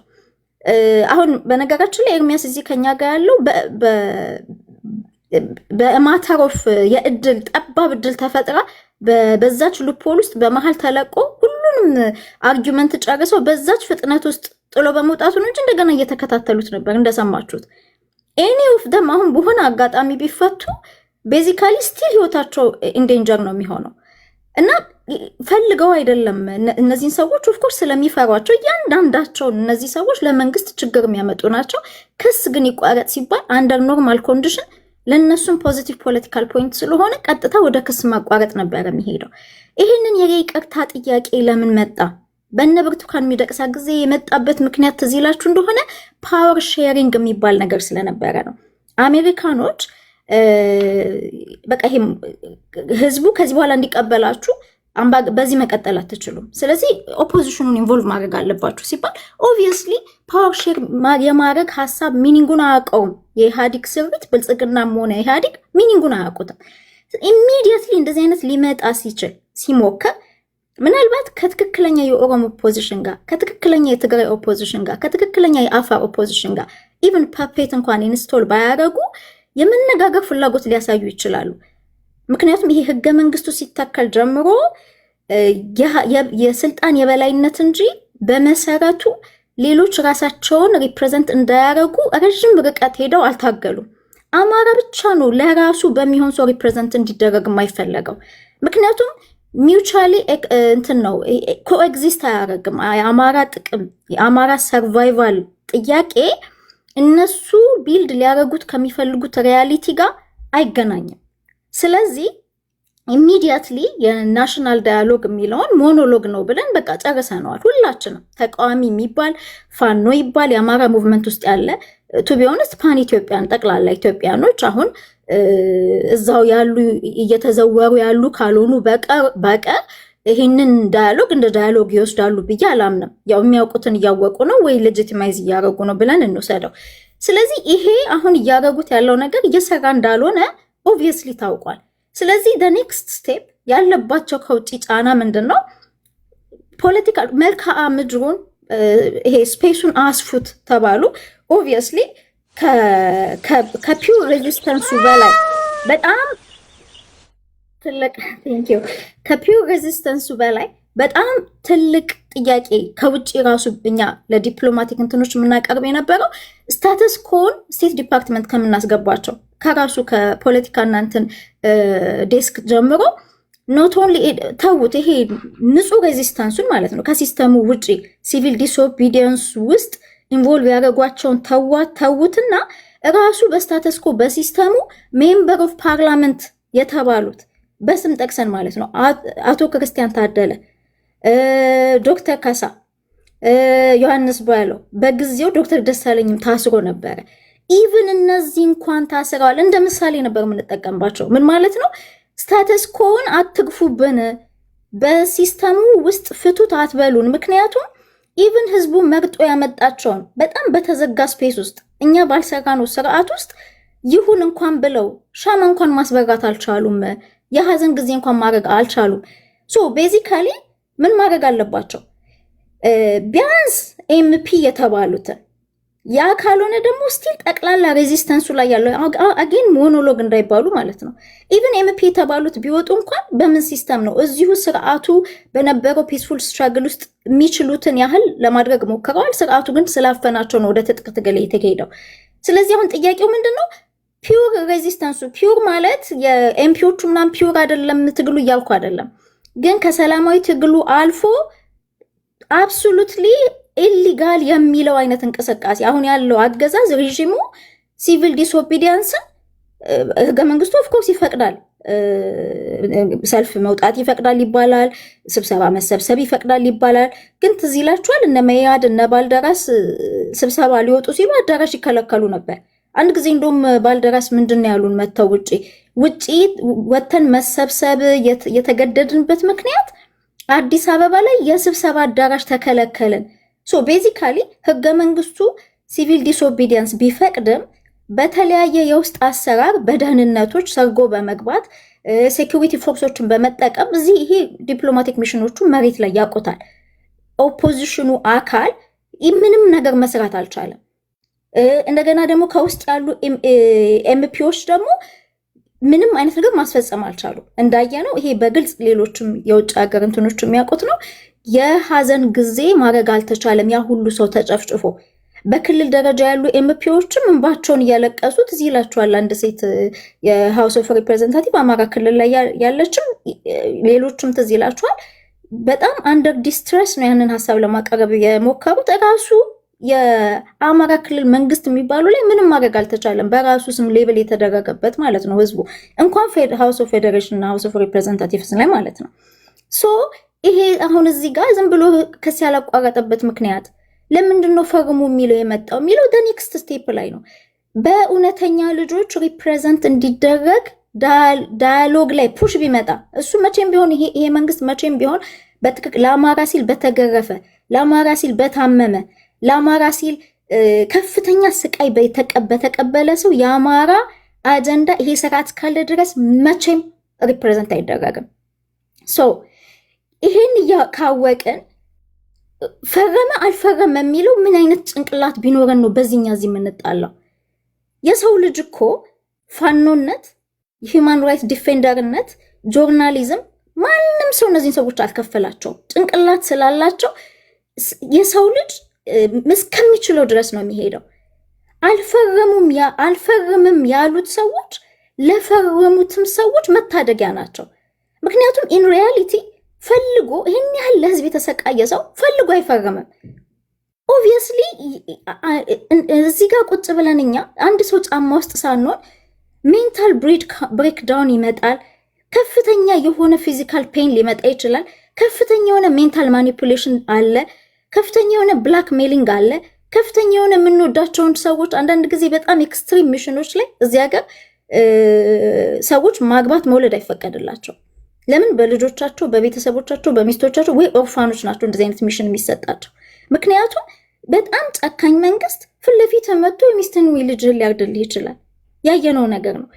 ምን ሲደረግ ፈረመ አልፈረመ? ቢፈርምስ ምን ታመጣላችሁ? ቢፈርም አንድ ቀን አታድርም። እያንዳንድ ፈረመ ብለህ የምትናደድ ሰው ማንም ሰው ሁሉም ሊፈርሙ እኮ ይችላሉ። ድብና ጎ ይፈርሙ ከፈረሙ ደግሞ ምክንያቱም ምን ማለት ነው? ቢፈርሙስ እናውቃለን። የአማራን ክልል ዲስትሮይ ያደረጉት እነሱ እንዳልሆኑ እናውቃለን። ፋኖን እንደማይሰድቡ አንድ ዱረስ ማለት ሊገባን ይገባል። ፈረመ አልፈረመ ብሎ ከመጣላት አልፈርምም ያሉትን ወጥተው ደግሞ ኤክስትራ እንደገና ብላክሜል እንዳያደርጓቸው ለምን ኢሚዲየትሊ ማጋለጫ ነው። የተፈረመ ዶክመንት ካለ ዲስትሮይ ማድረጊያ ነው። ሌሎቹን ፕሮቴክት ማድረጊያ ነው። በነገራችን ላይ ይህን የሚያስፈርሙበት ምክንያት ለምን ይመስሏቸዋል? ስለሚፈሯቸው ነው። ለምን አሁን ባለበት ሁኔታ ይህን ወንጀል አልፈጸምንም ነው ያሉት። ምህረት ይደረጋል ተብሏል። የምህረትን ሚስጥር የምታውቁ ሰዎች ምህረት ሪትራክት ሊደረግ ይችላል። if you guys remember ብርቱካን ብዙ ነገር ችላ መጨረሻ ላይ ከአቅም በላይ ሲሆን ፈርማ ወጣችና ብርቱካን የሚደቅሳን ነው ማወራው እነ መለስ ስልጣን ላይ ያሉ ስዊድን ሄደች። ስዊድን ሄዳ እውነት ተናገረች። አልዋሸችም። የተደረገባቸውን ነገር ሲነገር ወዲያው ምን አይነት ደብዳቤ አወጣ መንግስት? ካልተጠነቀቀች መልሳ ትገባለች የሚል ነገር አወጣ። ምን ማለት ነው? የፊርማው ከምንም ነገር በላይ የሚያጠምደው ትግሉ ላይ የሚያንጸባርቀው ነገር የለም። በግድ አስሮ የደበደበ ከአቅም በላይ አንድን ሰው ጭንቅላት መቀበል ከሚችለው በላይ አንድ ሰው የነሱ የመንፈስ ጥንካሬ ይገርመኛል። በየአዋሹ በየምኑ በአባ ሳሙኤል በተለያየ ቦታ ስንት አይነት ነገር ጭንቅላትን የሚነካ ነገር ስድቡን ምናምን ተውት፣ ፊዚካሉን ነው እኛ የምናወራው። ራስን የሚነካ ነገር ሲሰድቡ እየከረሙ ያንን አልፈው እንግዲህ ወጥተው ነው ይሄን ነገር ኦፖዝ ለማድረግ የሚሞክሩት። በዚህ መንገድ ያለፈ ሰው አንደር ድረስ ማንኛውም ኢንተርናሽናል ኮርትም ይሁን ግለሰብም ይሁን ማንም ይሁን ይሄን አይቀበለውም ማንም። ግን ሆል ፖይንት እነሱ ቴክኒካሊቲውን ነው የሚፈልጉት። ለምን አንድ ጊዜ ከተፈረመ በግድም ሆነ በምን የነሱ አስቂኝ ስርዓት እስከቀጠለ ድረስ የነሱ ተሳዳቢ ዳኛ እስከፈረደ ድረስ ፋኖ መቶ ይህን ስርዓት እስካላወረደው ድረስ ያችን ስቱፒድ በግድ ያመጧትን ፊርማ ተቀብለው ወንጀለኛ ነህ በሚል ማስፈረድ ይችላሉ ወደፊት። አሁን ለጊዜው መለቀቃቸው አይደለም የሚታየው። መንግስት እስካልተቀየረ ድረስ ይሄ ጥርስ የተነከሰባቸው ሰዎች ፈረሙም አልፈረሙም ሁልጊዜ ለዚህ መንግስት ጠላት ናቸው። ስለዚህ ቴክኒካሊቲ ነው ለመንግስት እንጂ መንግስት አንድ ሰው ፈረመም አልፈረመም የአማራ ህዝብ ልብ ውስጥ ምን ዋጋ እንደከፈለ እናውቃለን። አንደር ድረስ ማለት ማወቅ መቻል አለብን። በግድ ተገዶ አንድ ሰው ምንም ነገር አግብ ይባል እኛ ያንን ነገር መቀበል የለብን። በዚህ መከፋፈልም የለብንም። ይልቅ ምንድነው ፖይንት ማድረግ ያለብን? ልክ የዛን ጊዜ ጠቅላላ ፓን ኢትዮጵያንስ ተነስተው ቅንጅትን ይደግፉ የነበሩ ሰዎች ኤምባሲዎቹ እንዳጥለቀለቁት ሰልፍ እንደተወጣው እነዚህን ሰዎች ስንል ነጥለን አይደለም። ዲቴኒዎች እንዲፈርሙ መደረግ የለበትም። ናሽናል ዳያሎግ ካሉ አሁን ይሄ እቺ ነች አይደል? የምትገርማችሁ በጣም ትልቅ ቦምብ የሆነ አጀንዳ ልንገራችሁ። ቀጥለው ሊከፋፍሉ የመጡበት ማለት ነው። ወደ 1320 አካባቢ ሰው ይመስለኛል ሊፈታ የታሰበው። ከዛ ውስጥ 200 ሰው የማይካድራን ጭፍጨፋ ያደረጉ ናቸው። ሌሎች ደግሞ በኦነግ ሸኔ አማራን የጨፈጨፉ ናቸው። ከዚህ በላይ ስድብ የለም ለአማራ። አትግደሉኝ ብሎ የገባን ከዘር ጭፍጨፋ ካካሄደ አካል። ይህ አጀንዳ ደግሞ ለምንድን ነው አሁን የሚወረወረው? በትክክል ፍሬም መደረግ ስላለበት ነው እዚህ ጋር የምናገረው። ለምን ነገ መጥቶ እነዚህ እዚህ ጋር እየተፈቱ በማግስቱ ቀድም በኋላ ከምናወራ አጀንዳ ጋር ይገናኛል። ፋኖ ደግሞ ከህወሓት ጋር ሊሰራላችሁ ነው በሚል ደግሞ ይሄንን ደግሞ አጀንዳ አድርገው የሚሰሩ ሰዎች ሙቭመንቱ ላይ እንደገና መጥተው ይበትኑበታል። አሁን ገና ፈረሙ አልፈረሙ የምትለዋን ነክሰናል። ነገ ደግሞ ይሄ ይመጣል። ዊ ሃቭ ቱ ፍሬም ኢት በትክክል። ፖይንቱ መፈረም አለመፈረም አይደለም። ፖይንቱ ዲቴይኒስን የማስፈረም መብት የለውም። ፖይንቱ ያ ነው። እዛ ላይ ነው መከራከር ያለብን። አደ ሞመንት እየከፋፈልክ እየደበደብክ የምታስፈርመው ሰው የለም። ውድቅ ነው ፕሮሰሱ ነው በቃ ለዚህ መንግስት መባል ያለበት። ናሽናል ዳያሎግ ኦልሬዲ ሞኖሎግ ነው። እነዚህን ሰዎች ስትፈታ ደግሞ በግድ ስለፈታህ እጅን ጠምዝዘህ ወንጀለኛ ልታደርጋቸው አትችልም። በነገራችን ላይ በዚህ መንገድ ከተፈቱ አለመፈታት ይሻላል። ለምን ይሄ መንግስት እስካልወደቀ ድረስ ኤኒ ታይም ዞረው መጥተው ወንጀለኛንን ብላችኋል ብለው ሊያስገቧቸው ይችላሉ። እነመለስ ብርቱካን ላይ ሊያደርጉባት እንደሞከሩት አይታችሁ ከሆነ ከስዊድን ከተመለሰች በኋላ ከዛ በኋላ ፖለቲካሊ ኮመንት አላደረገችም ማለት ነው። ነገሮች እንትን እስከሚሉ ወዲያው ማስፈራሪያ ነው ያወጡባትና ማነቂያ ነው። ይፈሯቸዋል። ስለዚህ በቻሉት መጠን መስለቀቅ ካለብን ምን ማድረግ አለብን? ማሰር አለብን። በተረፈ እዚህ ጋር ቁጭ ብለን ውጪ የሞቀ ቤታችን ውስጥ እከሌ ማለት በጣም ብዙ ፐርሰንቴጁ ሰው እኮ ፈርሟል እኮ አይደል እንዴ? ለምን ፈረሙ? ለምን እንዲያሉ በእነሱ ጫማ መሄድ ያስፈልጋል። የእነሱን ስቃይ ማየት ያስፈልጋል። ፕላስ ይሄ ነገር የሚያተኩረው ራሳቸው ላይ ነው። እነሱን ዲስትሮይ ለማድረግ የተደረገ ነው እንጂ እናንተን አይደለም የሚሸጧችሁ። ራሳቸውን ነው። ከዚህ በኋላ ወደ ሙቭመንቱ ፖዚቲቭ ስለሚፈሯቸው ነው፣ ፖዚቲቭ ነገር እንዳይኖራቸው ነው። በዚህ አጋጣሚ አስኳል ሆነ ደግሞ ኢንታየር ፕሮሰስን ሊያጋልጥ የሚችል እስከሚችለው ድረስ ሊሄድ ደግሞ እየተንገዳገደ ያለ ደግሞ በውስጥ ያንን ይዞ እንደገና ማዳን ነው እንጂ መከፋፈያ መንገድ መሆን የለበትም ማለት እፈልጋለሁ። የህወሓቱ ይሄ ወንጀለኞችን ከማይካድራ ጋር የተገናኘውን በኋላ ደግሞ ውጪ ከሚደረገው ጋር ተገናኝቶ ምን አይነት ኢፌክት ሊኖረው እንደሚችል የሚለውን የሚቀጥለው አጀንዳ ላይ ያነሳዋለሁኝ። አሁን ግን ምን ማድረግ አለብን ለሚለው 3 አጫጭር ነገሮች። የመጀመሪያው ሁሌም እንደምናደርገው በአድቮካሲ ከዚህ በፊት እስረኞች ሲታሰሩ ሲታመሙ ትልልቅ ካምፔን አድርገናል። ትዝ ይላችኋል። እነ ክርስቲያን ታደለ እነ ዮሐንስ ባያለው በጣም ታመው ሆስፒታል እንኳን መሄድ በከለከሏቸው ጊዜ፣ ታዲዮስ ታንቱ አንድ ጊዜ እንደዚህ ቤተሰብ ያመማቸው ጊዜ፣ በቅርብ መስኪ አይኗን ያመማት ጊዜ የተደረጉ ካምፔኖች አሉ። ሲሚላር ካምፔን አሁን ለነዚህ 30ዎቹ መደረግ አለበት። ጠቅላላ ይሄ አንዱ ነው። ሞር ድረስ እንዳይኖር ማለት ነው። የከፋፍሎ የተለያየ መጥፎ ትሪትመንት አድርጎ የበለጠ ሌሎችን ሁሉንም ይዞ ገደል የሚገባ ነገር እንዳይደረግ። ሁለተኛ ነገር ዲቴኒዎችን በነፃ ልቀቁ። በቃ ሙሉ የአማራ ዲቴኒስ ያለምንም አርስት ያጠፉት ወንጀል የለም ሰዋል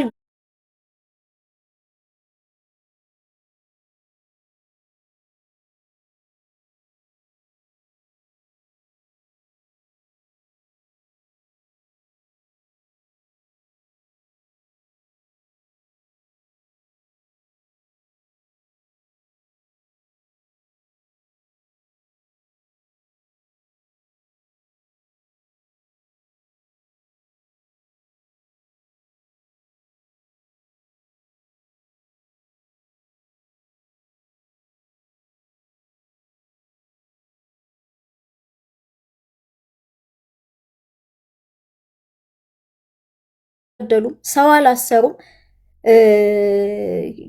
ሰው አስረው እንደነሱ አላሰቃዩም። ስለዚህ ህዝባችንን ነፃ በቃ ልቀቁልን፣ አትግደሉ በማለታቸው ብቻ ከገዳዮች ከወንጀለኞች ጋር አብረው ሌላ ነገር አታች ሊደረግባቸው አይገባም። ስለዚህ ያለምንም ኮንዲሽን ሁሉንም ወደ ስንት ነው በግልጽ ወደ 290 አካባቢ ሊስት አለ። 290 በአባ ሳሙኤልም በቅሊንቶም በቃሊቲም በተለያየ ክልል ከተሞችም አፋርም አዋሽም ያሉትን ሁሉም ይለቀቁልን የሚል ቢፎር they even talk about national dialogue ሲጀመር ከምንም ነገር በላይ መሆን ያለበት ጦርነት ማቆም፣ እስረኛ መፍታት፣ ብዙ ስቴፖች ነበሩ። ያን ሁሉ አንቀው እንደያዙ ኢቭን የፌክ ናሽናል ዳያሎግ ብሎ ለመናገር እንኳን ወደዛ መግባት መቻላቸው የሚያሳየው እኛን መናቃችን ነው። the first step as a good will አንድ አምባገነን መንግስት ማድረግ የነበረበት ያለምንም ምክንያት ስቴት ኦፍ ኢመርጀንሲ አውጆ እንደውም ሳይታወጅ በፊት ነው እነዚህን የለቀማቸው ያለምንም የሲቲዝን መብታቸው ሳይታይላቸው በየመኪናው በየምኑ ነው። ያው ኤርሚያስ ሊመሰክር ይችላል። መስኪ ከመንገድ ላይ ነው የተወሰደችው፣ ከቤት የተወሰዱ አሉ። እነዚሁ ወጥተው በወጡበት ነው ያልተመለሱት። ስለዚህ the same thing ዶክተር ወንደሰን ሌሎችም ሁሉም ቢሆኑ እነ ጎበዜ እነ ዳዊት እነ ገነት ከመሬት ተነስተው ነው ፒክ የተደረጉት። ስለዚህ እነዚህን ሁሉ በአጠቃላይ ይፈቱልን የሚል በቃ ያለምንም ፕሪኮንዲሽን ይፈቱልን የሚል ነገር መደረግ አለበት። ከዛ በተረፈ ደግሞ ራሱ እንትኑን ሬጂሙን ይሄ አሁን የተጠቀሰውን ኤርሚያስ የጠቀሳቸውን ነገሮች በአጠቃላይ ዘርዝሮ በአይሲኤልጂ ማለት ነው በኢንተርናሽናል እንትን መንግስቱን መክሰስ ማለት ነው። ምክንያቱም የኮርት ኦፍ ጀስቲስ ራሱ የራሱን ስርዓት የመንግስት ኃይል ተጠቅሞ ነው ሲቲዝኖቹን በዚህ መልክ እየበደለ ያለው። ስለዚህ መንግስትን ተጠያቂ ማድረግ ያለምንም ፕሪኮንዲሽን ይፈቱልን፣ ከዛ ደግሞ እስረኞችን እንደዚህ አይነት ነገሮችን ማስፈረም ማስገደድ ይቆም የሚል ሶስቱን ነገሮች ማድረግ አለብን እላለሁ። አመሰግናለሁ። ለኤርሚያስ ረጅም ሰዓት የሰጠሁኝ የነበረው በአንደኛው አጀንዳ ላይ በተወሰኑት ላይ ነው ተሳትፎ ያለው በሚል ነው። ሰዓት አቢዩዝ አድርጌ ከሆነ በእናንተ ስምምነት ሰዓት ሊሚት እናደርጋለን። አሁን ግን የመጀመሪያውን ዙር ሁላችሁንም ሰዓት እንትን አልልም ማለት ነው። እኔም ሀሳብ አለኝ። መድረኩ ላይ ያላችሁ ሰዎች ሙሉ ከታች ኮሜንት ላይ ያላችሁ ወንድሞቼ ሙሉ የመድረኩን ሀሳብና ቅርጽ ሳትሰሙ ወደ መፈራረጅ መሄዱ ብዙም ስለማይጠቅም ጥያቄም እድል ስለምሰጥ አጀንዳው ሴንሲቲቭ እንደሆነ ስለምረዳ እኔም እንደ ፐርሰናል የራሴ ማቋም ጥያቄም ስላለኝ እዛ ላይ ፎከስ አድርጉ ማለት እወዳለሁ። የተለያየ የድጋፍም የተቃውሞም ሀሳብ ያላችሁ ነው። ዩሪ ሲነሱ የነበሩ ሀሳቦችን ሰምተሃል። ከነሱም ተጨምሮ ለምን አገዛዙ አሁን ይህን ማድረግ እንዳስፈለገው ከዚህ ከፖለቲካው ፐርስፔክቲቭ ያለውን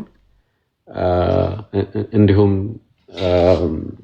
በዚህ በኦነስትሊ የኔ ኢንቴንሽን የነበረው የፈረሙ ያልፈረሙ የሚለውን አጀንዳ ሳይሆን ፕሮቴክሽን መስጠት ላይ ፎከስ እንድናረግ ነው የነበረው። በዚህ መድረክ ላይ በቃ ታሳሪዎች በፖለቲካ ወይም የህሊና ታሳሪዎች ተጨማሪ ግፍና መከራ እንዳይደርስባቸው አሁን ዶክተር ሰናይት እንዳቀረብሽው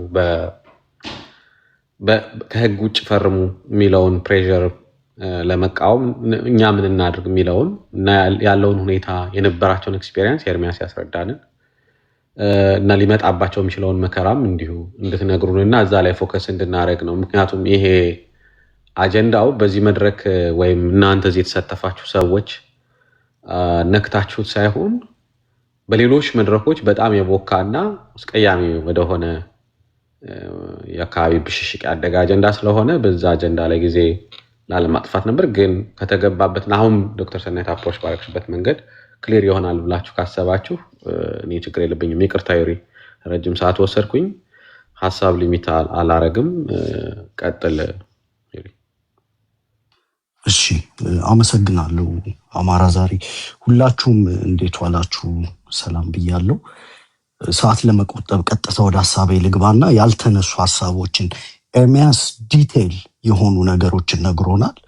አይ ቲንክ ዶክተር ሰናይት ፖለቲካዊ ንጣፍ ሰጥተዋለች እና እኔ ሞር እንድምታው እና ፖለቲካዊ ንጣፉ ላይ ነው ማተኩረው። የሰብአዊ መብት ኮሚሽን በኮሚሽነር ዳንኤል ዘመን ደካማ ነው። አሁን ደግሞ በኮሚሽነር ብርሃኑ ጊዜ ከደካማነት ባለፈ የመንግስት ያፈና ተቋም ሆኗል።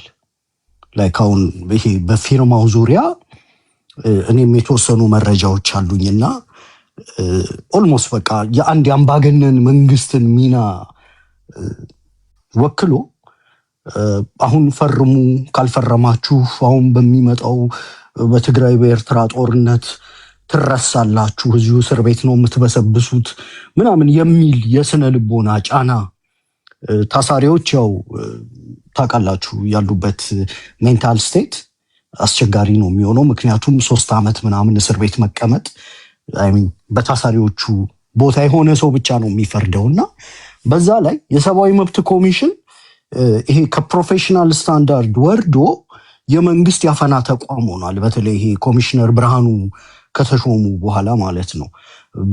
ቢያንስ ዳንኤል በቀለ ፕሮፌሽናል ሰው እንደሆነ ይታመናል። በዛ ዘመን ቢያንስ የተወሰኑ ጭቆናዎች፣ ግድያዎች፣ አፈናዎች ምናምን በመግለጫ ስም ይወጡ ነበር እና ሰውየውን ያው በደንብ በክብር አውቀው በፖለቲካ ካሰናበቱት በኋላ አሁን የመጣው ኮሚሽነር ግን ሊትራሊ የመንግስት የማፈኛ ኦርኬስትሬሽን አካል ሆኖ ነው የመጣው። ስለዚህ ይህንን የእስረኞች መፈታት ጉዳይ መንግስት ለፖለቲካዊ መከፋፈያ ሊጠቀምበት እንደሚችል ግልጽ ነው። ባይናው ይሄንን የማይረዳ አማራ ካለ እንደው ለዚህ ትግል እንቅፋትም ከሚሆን ረፍት ቢወስድ ምናምን ነው የምንለው። ከዚህ በኋላ ኢትዮጵያ ውስጥ አማራ ተኮር ሆነው የሚመጡ ፖለቲካዎች በሙሉ ከፋፋይ ሆነው ነው የሚመጡት። በአካባቢ ቁጭ ሊያደርግልህ በሚችል ትርክት ነው ፍሬሚንጉ የሚመጣው። የአማራ ፖለቲከኞች ሚና አንደኛው የትርክት ቁጥጥር ነው መስራት ያለብን። በነገራችን ላይ በዚህ ጉዳይ ላይ ኦፒኒየን ተጠይቄ ነበርና እኔ ፈርሙም አትፈርሙም አልልም። በቃ ያሉበትን ሁኔታ እነሱ ናቸው የሚያውቁት።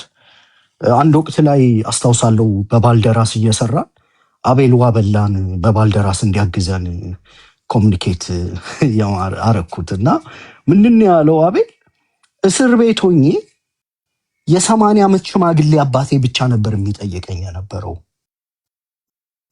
ሁሉም ሰው ረስቶኝ ነበረ።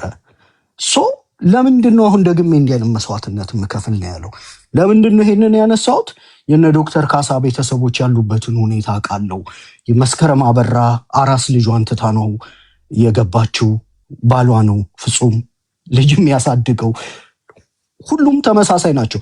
የአብዛኞቹን ስማቸውን የማናውቀው ላይክ የሚታወቁትን እሱም እንደው ለፖለቲካ ማጣፈጫ ጣል ተደርጎ ሂሬን ዜር ይነሳሉ እንጂ ሪሰንትሊ አንድ ሰው ያው ከሚታወቁ ሰዎች መሃል ስም ስለማልጠቅስ ነው የሆነ ነገር ፈልጎ የአማራ ማህበራትን አሜሪካ አናገረ እና ትንሽ እርዳታ ነው አይ ቲንክ በመጠኑ እንደው 900 ምናምን ሺህ ብር የሚፈጅ የነበረን ነገር ለመጠበቅ ያ ታሳሪ ደግሞ ውጪ በነበረበት ጊዜ ማህበራቱ እየተፋለጡ ምናምን እንትን የሚያገኙት አይነት ሰው ነበረ እና ያን ነገር ለመጠበቅ ማህበራቱ ጋር ሄጄ አንድ ማህበር መልስ አልሰጠው እና ጉዳዩን በግለሰብ እኔ ጋር ይዞት መጣ። እኔ በግሌ ማህበራት ሊወጡ ያልቻሉትን በግሌ መወጣት አልችልም። አም ሶሪ። ከዚህ በፊት የምንችለውን ለምሳሌ እስረኞችን በሁለት ዙር ረድተናል ካስታወሳችሁ የዛሬ 3 ዓመት አይደለ? በአንደኛው ዙር 2 ልጅ ላላቸው ይሄን ያህል፣ 3 ልጅ ላላቸው ይሄን ያህል፣ 1 ልጅ ላላቸው ይሄን ያህል ምናምን ብለን ከ25,000 ከ15,000 እስከ 50,000 የልጆቻቸው መጠን ከፍ ባለ ቁጥር ትንሽ ብር ጨመር እያደረግን በሁለት ዙር ረድተናል። አይ ቲንክ ኤርሚያስ ምናልባት አንደኛውን ዙር ሊያውቅ ይችላል። ከዛ በኋላ መቀጠል አልቻለም። ምናልባት ይሄ ሰውዬ ለእርዳታ ሲሄድ አንድ ማህበር 50 አባላት ቢኖሩት ሌላ 50 አባላት ያሉት ማህበር ተደምረው $100 አዋጥተው የዚህ ሰው ጥያቄ መመለስ ነበረባቸው ብዬ አምናለሁ። 50 ሎሚ ለአንድ ሰው ሸክሙ ለ50 ሰው ጌጡ ስለሆነ ምክንያቱም እንደ ግለሰብ ያንን ለመሸፈን በዚህ ጦርነቱ ውስጥ ያለንን ስንሰጥ ምን አምን የከረምነን እና ማህበር መሆን የሚያስፈልግህ ግን የህዝብን ችግር ለመጋራት ነው አይደለ እንጂ ታይትሉን ይዘህ ለመቀመጥ ከሆነ በትፈርስ ይሻላል በነገራችን ላይ። እና ያ ሰው መታገዝ ነበረበት። ምክንያቱም ያ ሰው ውጭ በነበረ ጊዜ ማህበራት በጣም ተሟሙተው የሚረዱት አይነት ሰው ነበር። አንድም ማህበር በዛ ጉዳይ ላይ ሳይመልስለት ድምፁ ላይ ሀዘን አነባለሁና እኔም እንደ ግለሰብ ልመልስለት አልቻልኩኝም ስለማልችል ማለቴ ነው። የታሳሪ ቤተሰቦችን ባልጠየቅንበት ሁኔታ፣ ልጆቻቸውን አለን ብለን ባላሰደግንበት ሁኔታ፣ አብዛኞቹ በኪራይ ቤት ነው የሚኖሩት። አንዳንዶቹ ሲታሰሩ ቤተሰቦቻቸው አደባባይ ወድቀዋል። አንዳንዶቹ በፋኖ ትግል ውስጥ ምንም አይነት ኢንቮልቭመንት የሌላቸው ምናምን ወስደው ምሁሮች ነበሩ። እስር ቤት ስትከታቸው ሚስቶቻቸው የቤት እመቤት ናቸው፣ ልጅ አላቸው፣ የቤት ክራይ ያለ ምናምን። ሸክማቸውን ለረጅም ጊዜ መጋራት ሳንችል ማን ይታሰር ማን ይፈታ ለመፍረድ የሞራል ልዕልና ዋለን ወይ ነው የመጀመሪያው ጥያቄ። እኔ የለኝም። ለዚህ ነው አስተያየት አልሰጥም። የፈለገ ይታሰር የፈለገ ይፈታ። በነገራችን ላይ እንኳን ቤተሰቦቻቸውን ያልደገፍንን ቀርቶ ቤተሰቦቻቸውን በቅንጣቢ ብንረዳ እንኳን ቢኮዝ አንተ ወንድምህን አሳስረህ እናትህን አሳስረህ ምናምን ድምዳሜ ትሰጣለህ። ከሌ ፈርሞ ወጣ ባንዳ ምናምን ማለት ትችላለህ። አንተ በምችለው መዋቅር ቤተሰብ አሽሽተህ ወይም ኢትዮጵያ በሰላም እየኖርክ የተፈቱት ላይ እንትን ለማለት የፈረሙት ላይ በጣም አስቸጋሪ ነው። ኢቭን ብንረዳ እንኳን ብናግዝ እንኳን ግን ሰብአዊ በርደኑን የአማራ ዲያስፖራ በቅጡ ተሸክሟል ብዬ አላስብም። የታሳሪ ቤተሰቦችን ሸክም በቅጡ ተሸክመናል ብዬ አላስብም። 1-2 ዙር ሰብስበናል፣ ሞክረናል። ህጋዊ በሆነ ነገር ጠበቃቸውን ኢንቮልቭ አድርገን ምናምን ኮንቲኒየስ ሊሆን አልቻለም። ምክንያቱም ትግሉን ጭምልቅልቅ አድርጎ የአማራውን የፖለቲካ ኃይል የድጋፍ መሰረቱን የመበታተን ሴራ ይሰራ ስለነበር ኮንቲኒየስ በሆነ መልኩ ልናገዝ አንችልም። ያላገዝነውን ሰው እንዴት እንደሚታሰርና እንዴት እንደማይታሰር ልንነግረው አንችልም። ብናግዘውም እንኳን ማን ለአማራ ህዝብ መታሰር ማን ለአማራ ህዝብ አለመታሰር የመምረጥ መብት አለው። ባንዳ የመሆን ብቻ ነው መብት የሌለ። ለምሳሌ መሬት ላይ ያሉ ሰዎች ሲክዱ ትግል በቃኝ ማለት ይችላሉ። ባይዘው ድሮ በነበሩ ስትራግል ውስጥ ትግል በቃኝ ስትል ወደ አውስትራሊያ አሜሪካ ምናምን የምትሄድበት ነገር ይመቻችላል። ወደ ጠላት ጎራ እንዳትገባ ነው የሚደረገው። ሚስጥር ከያዝክ ለተወሰነ ጊዜ በቁጥጥር ስር ያቆይሁና ያንተ ሚስጥር ፌዝ አውት ሲያደርግ ሊያደርስ የሚችለው ዳሜጅ ሲቀንስ ያኔ መልሶ ይፈቱሃል። አሁን ባለው ትግልም ውስጥ ሰዎች ባንዳ እንዳይሆኑ ነው እንጂ የምንመክረው። ከፈለገ ለአማራ ህዝብ መሞት ይችላል፣ ካልፈለገ ደግሞ ባንዳ አልሆንም ብሎ ግን መኖር ይችላል። ያልሞቱትን ግን ለመሞት የታገሉትን ግን ትግሉ በሚገባው መልኩ ወደፊት ሴሌብሬት ያደርጋቸዋል። ልዩነቱ እዛ ላይ ነው። እና ይሄ በእስረኛ መሃል የጀግናና የባንዳ ናሬቲቭ ይዞ መምጣት ሌላኛው የፖለቲካ ድንቁርና ነው። በነገራችን ላይ ያሰለቸን ጠብ ሲል ሲደፍን ሲጎብጥ ሳቃና ምናምን ምንለው ስልችት የሚል ቤተሰቦቻቸውን እንኳን በቅጡ ዞር ብለን አላየንም። ይሄ ነገር በአስቸኳይ መቆም አለበት ማለት ነው። ቢኮዝ መንግስት ዲቪዚቭ አጀንዳ አድርጎ ነው ያመጣው። አጀንዳውን ሲያመጣው የፈረሙትን ካልፈረሙት ከአዳራሽ ለዩዋቸው፣ ያልፈረሙትን ስልካቸውን ነጠቋቸው። ከዛ በኋላ ያልፈረሙትን እንደገና የሰብአዊ መብቱ አቶ ብርሃኑ እየጠራ የስነ ልቦና ጫና ሊያደርግባቸው ሞከረ። የእስር ቤት ኮማንደሮች ጭምር የስነ ልቦና ጫና ሊያደርጉባቸው ሞከሩ። ከፈረሙት ወንድሞቻቸው ጋር መንግስት ማቃቃር ጀመረ። እንደዚህ አይነት ትራፕ ውስጥ ጥልቅ እያለ የሚገባ አማራ ካለ እኔ ፖለቲካሊ ፍሬም ላደርገው አልችልም። ይሄ ትልቅ የፖለቲካ ድንቁርና ወይም ደግሞ ምናልባት ክፉ መሆን ለዚህ ህዝብ በጣም ክፉ ሰዎች ካልሆንን በስተቀር አንዳንዶቹ የከፈሉት መስዋዕትነት እጅግ በጣም አመስግነን እንኳን የማይበቃ ነው። አንድ ፖለቲከኛ በምድር ላይ ያለው ነገር የፖለቲካ ኬሪየሩ ነው። ያንን ታርጌት አድርገህ ኮሽ ሲል የፖለቲካ ኬሪየሩን ያንድን ፖለቲከኛ የምትሰባብር ከሆነ አዘይንዶፍ ደዴ ወኪል አልባ ነው የምትሆነው። ምክንያቱም ዛሬ ክደኸዋል፣ ነገ በሌላም ትግል የሚታሰርልህ አይኖርም። አይ ለአማራ ህዝብማ መታገል አያዋጣም ወደሚል መታገል አያዋጣም ወደሚል አቋም ሰዎች እየደረሱ ሊመጡ ይችላሉ። ይህንን የሚያደርጉት እነማን ናቸው? በስህተት የሚዲያ ተጽዕኖ እጃቸው ላይ እየወደቀ ይሄ የኛ ህዝብ የገባበት መከራ በስህተት የሚዲያ ተጽዕኖ ባልታሰበ ጊዜ እጃቸው ላይ የወደቁ ሰዎች እንዲኖሩ አድርጓል። እንደገና ደግሞ ትንንሽ የጎጥ ሰንሰለቶች አሉ። እንደገና ደግሞ ኃላፊነት የጎደለው ካለማወቅ የሚመጣ ይሄ ከፖለቲካ ድንቁርና ህዝቤ እንዴት ነው የምጎዳው፣ እንዴት ነው የምከፋፍለው የሚለውን ካለማወቅ አንዳንዱ ዴሊበሬትሊ ባይ ዲዛይን ነው ይሄን የሚያደርገው የብልጽግና ወገን ስትሆን ማለት ነው። ስለዚህ ከዛ አንጻር መንግስት ካለበት ጫና አንጻር ጊዜያዊ ጫናን ለማስታገስ እስረኞች መፍታት ይፈልጋል። በነገራችን ላይ ለምኖ ነው መፍታት የሚፈልገው። ከመጪው ጦርነት አንጻር ለአማራ ህዝብ ከጎኑ ለማሰለፍ ይሄው እኔ እኮ እስረኛ እየፈታው ነው። በአዲሱ ዓመት ልክ የቀድሞ የወያኔ አካል አይደል ይሄ መንግስት በሆደ ሰፊነት ለአዲስ ዓመት ምናምን ይቅርታ አደረገ የሚል በኋላ ላይ ደግሞ ምናልባት የታድሶ ስልጠና ምናምን ብሎ ደግሞ የሆነ ቦታ ሊያጉራቸው ይችላል። ከዛ ደግሞ ደደብ ከሆነ ፕሮፓጋንዳ እንዴት እንደሚሰራ ካላወቀ ተጸጽተናል የሚል ቲሸርት ሊያለብሳቸው ይችላል። which I think ብልጽግና ደደብ መንግስት ነው ብዬ ነው ማምነው። ያን ሊያደርግ ይችላል። ሰልጥኖ ከነበረ ግን ዝም ብሎ ፍትሃዊ መንግስት ለመምሰል እነዚህ አይነት ነገሮች ሊያደርግ ይችላል። ዋናው ነገር መንግስት የሚያደርገውን ያደርጋል። እኛ አማሮች አሁን የደረስንበት የፖለቲካ ንቃት እያንዳንዱን አጀንዳ ለኛ ከፋፋይ ተደርጎ የሳት አልወሎ ወደኛ እንደሚወረወር ከጠፋን ብዙ የደከሙ ፖለቲከኞቻችን የድጋፍ መሰረታቸውን በማሳሳት በየቀኑ ከአማራነት የሚያንስ ትግል ውስጥ ከገባን ትግላችን ራስ በራሱ እየበላ ነው ማለት ነው። በተለይ ይሄ የዲያስፖራው ትግል ራሱን በራሱ እየበላ ነው። ሰዎቹን የሚያስፈርሟቸው በጫና ነው፣ በስነ ልቦና ጫና ነው። ግማሾቹ ታመዋል፣ ክሮኒክ ኢልነስ ምናምን አለባቸው። አንተ ታመህ አልጋህ ላይ እንኳን ትሰቃያለህ፣ እንኳን እስር ቤት። አንዳንዶቹ ከብዙ ቶርቸር ብዛት ሜንታል ስቴታቸው አጠያቂ ሊሆን ይችላል።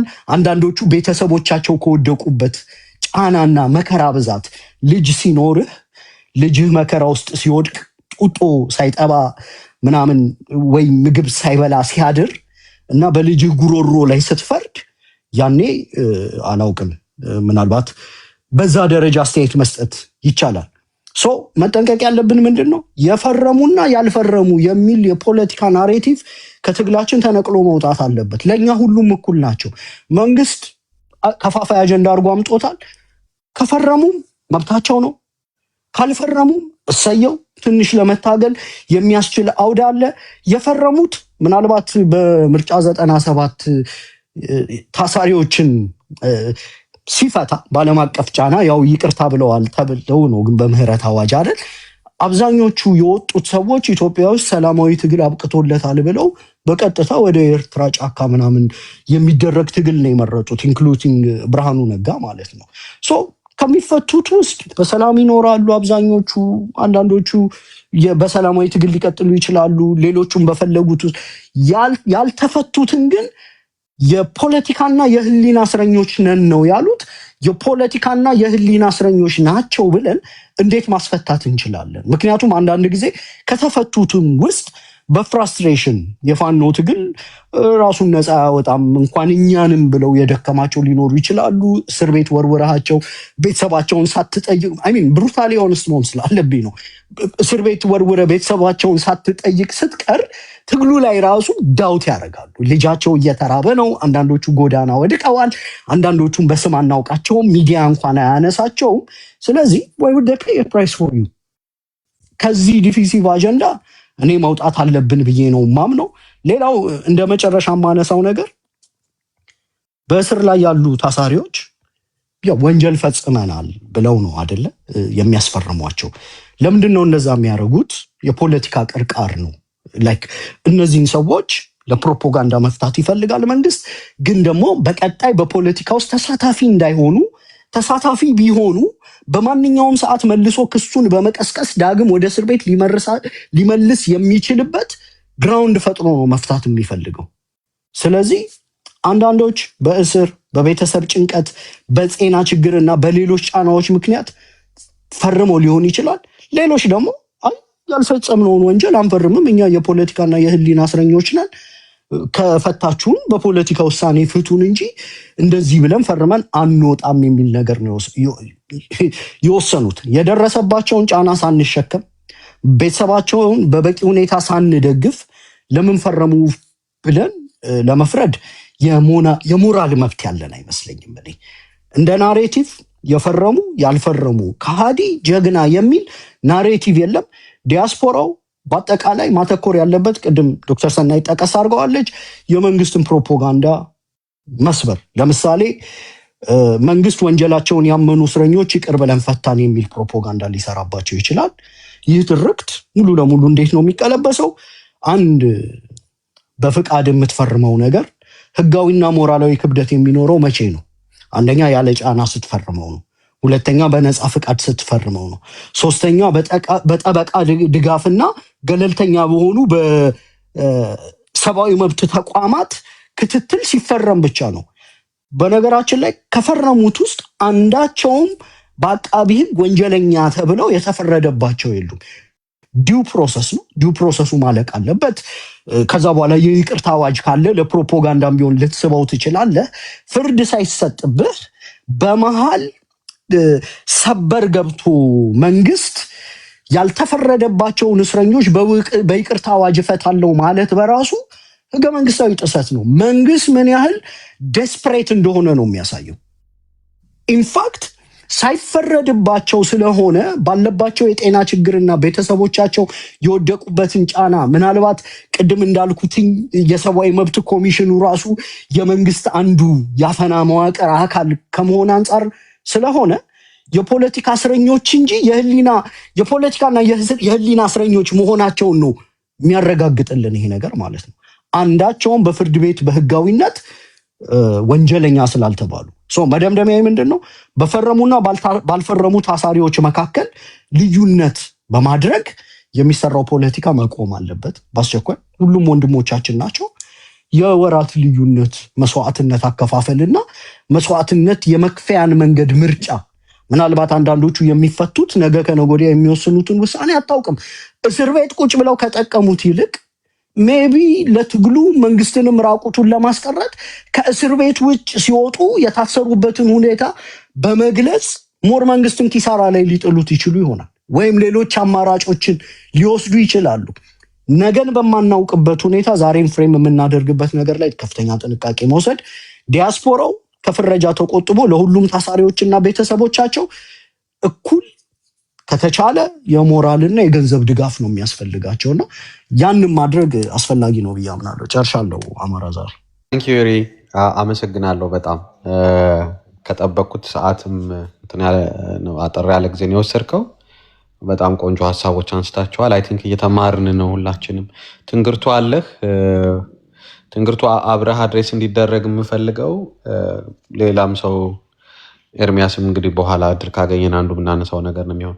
ዜናዎች ሲወጡ አይ ቲንክ ባልተሳሳት ለመጀመሪያ ጊዜ የወጣው በዘሪሁን ገሰሰ ነው። ይሄ ዜና እኔ ያየሁት ዘሪሁን ገሰሰ ከዚህ በፊት የምናውቀው እስር ቤት ላሉ ወንድሞቻችን ድምፅ ሲሆን ነው።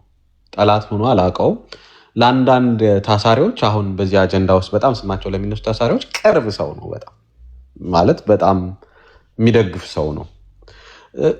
ዜናውን በሊስት መውጣቱ አይኖ ለምን ይሄ ዜና እንደወጣ ፕሮቴክሽን እንዲሰጥ ነው፣ አማራው እንዲጮህ ነው፣ አማራዎችን እንዲከላከል ነው። እና እንደው የዘገባ ዘዴውን ግን እንዴት ተረዳዋለህ? እዜት ሪሊ እንግዲህ እዚህ ላይ አድቮኬሲም የፖለቲካም ሰዎች አላቸው። በሊስት ማውጣት ነው ወይስ ቅድም ቦዝዌይስ ነው ዶክተር ሰናይት ያቀረበች የመፍትሄ ብላ እነዚህን ያልፈረሙትን ፕሮቴክት ማድረግ፣ በአጠቃላይ ደግሞ አሰራሩ መቃወም ብላለች። ፕሮቴክሽን በጋራ መጠየቅ አይቻልም ወይ? እኛ ድምፅ እንድንሆን ከሆነ የተፈለገው አጀንዳው እኛንም ከፍሎ አማራንም ከውስጥ ያሉ እስር ቤት ውስጥ ያሉ መሪዎቹን ከፋፍሎ አማራን መሪ አልባ እንዳያደርገው ብዙ ኮንትሪቢዩት ሊያደርጉ የሚችሉ ፕሮቴክሽን በጋራ መጠየቅ አይቻልም ወይ?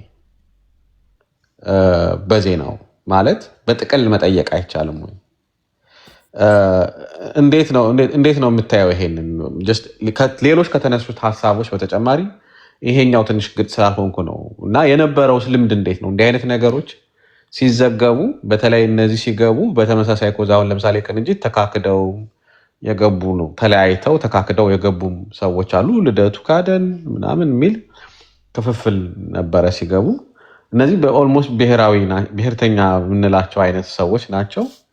አንድ አይነት ባክግራውንድ የአማራ ህዝብ ጭቆና ጄኖሳይድ ተፈጽሞበታል እርሱን ተቀምጧል ብለው የሚያምኑ የነበሩ የፖለቲካ ካምፖች ናቸውና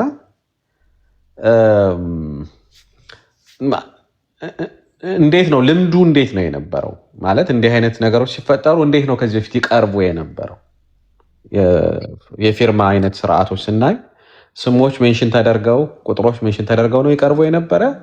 አሁንስ ወይስ ዴሊብሬትሊ የሆኑ ሰዎችን ለማጥቃት አዲስ ነገር በሚመስል መልኩ በሊስት ተመጧል ወይ? ይህንንም አብረህ አድሬስ ብታደርገው ቲዮር ሌቭል ኦፍ ኮምፎርት ማለት ነው። ታንኪዩ ትንግርቱ። እሺ ድምፄ እንዴት ነው? ይሰማል? በደንብ ይሰማል። ታንኪዩ። ሰላምታ ነው መጀመሪያ ላይ ያስኩት። ሁላችሁም ሰላም እላለሁ። የተወደዳችሁ እና የተከበራችሁ ወንድም እህቶቼ እዚህ ስላገኘኋችሁ በጣም ደስ ብሎኛል። ይህንን መድረክ የአማራን የትግል እድገት ደረጃ ለመመዘን የዛሬ ስንት ዓመት ዩሪ ጋብዞኝ መጥቻለሁ ቲክቶክ ላይ።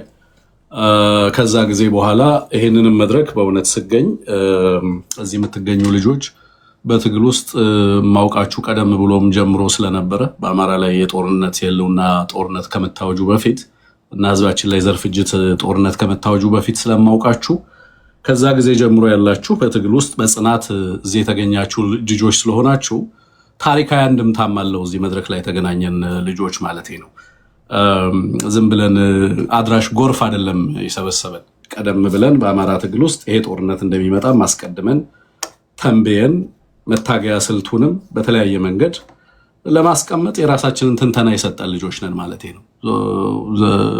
ከስር በፊትም ከስር በኋላም የአማራ ትግል ነበር፣ አለ፣ ይቀጥላል ወደፊትም ማለት ነው። ስለዚህ እናንተን ሁላችሁንም ኤርሚንም፣ ሰኒንም፣ ዩሪንም፣ አማራ ዛሬ ሄኖክ ሁላችሁንም እዚህ ሳገኝ በጣም ደስ እያለኝ ታሪካዊ መድረክ እንደሚሆንም በማሰብ ነው የተገኘሁት ማለት ነው። ሌላው ጥቅሙ እንዳልኩት መድረኩንም ለመገምገም ጭምር የፖለቲካ እድገታችንንም ባለፉት 3 ዓመታት የመጣንበትንም ርቀት ለማየት ነው የተገኘሁት።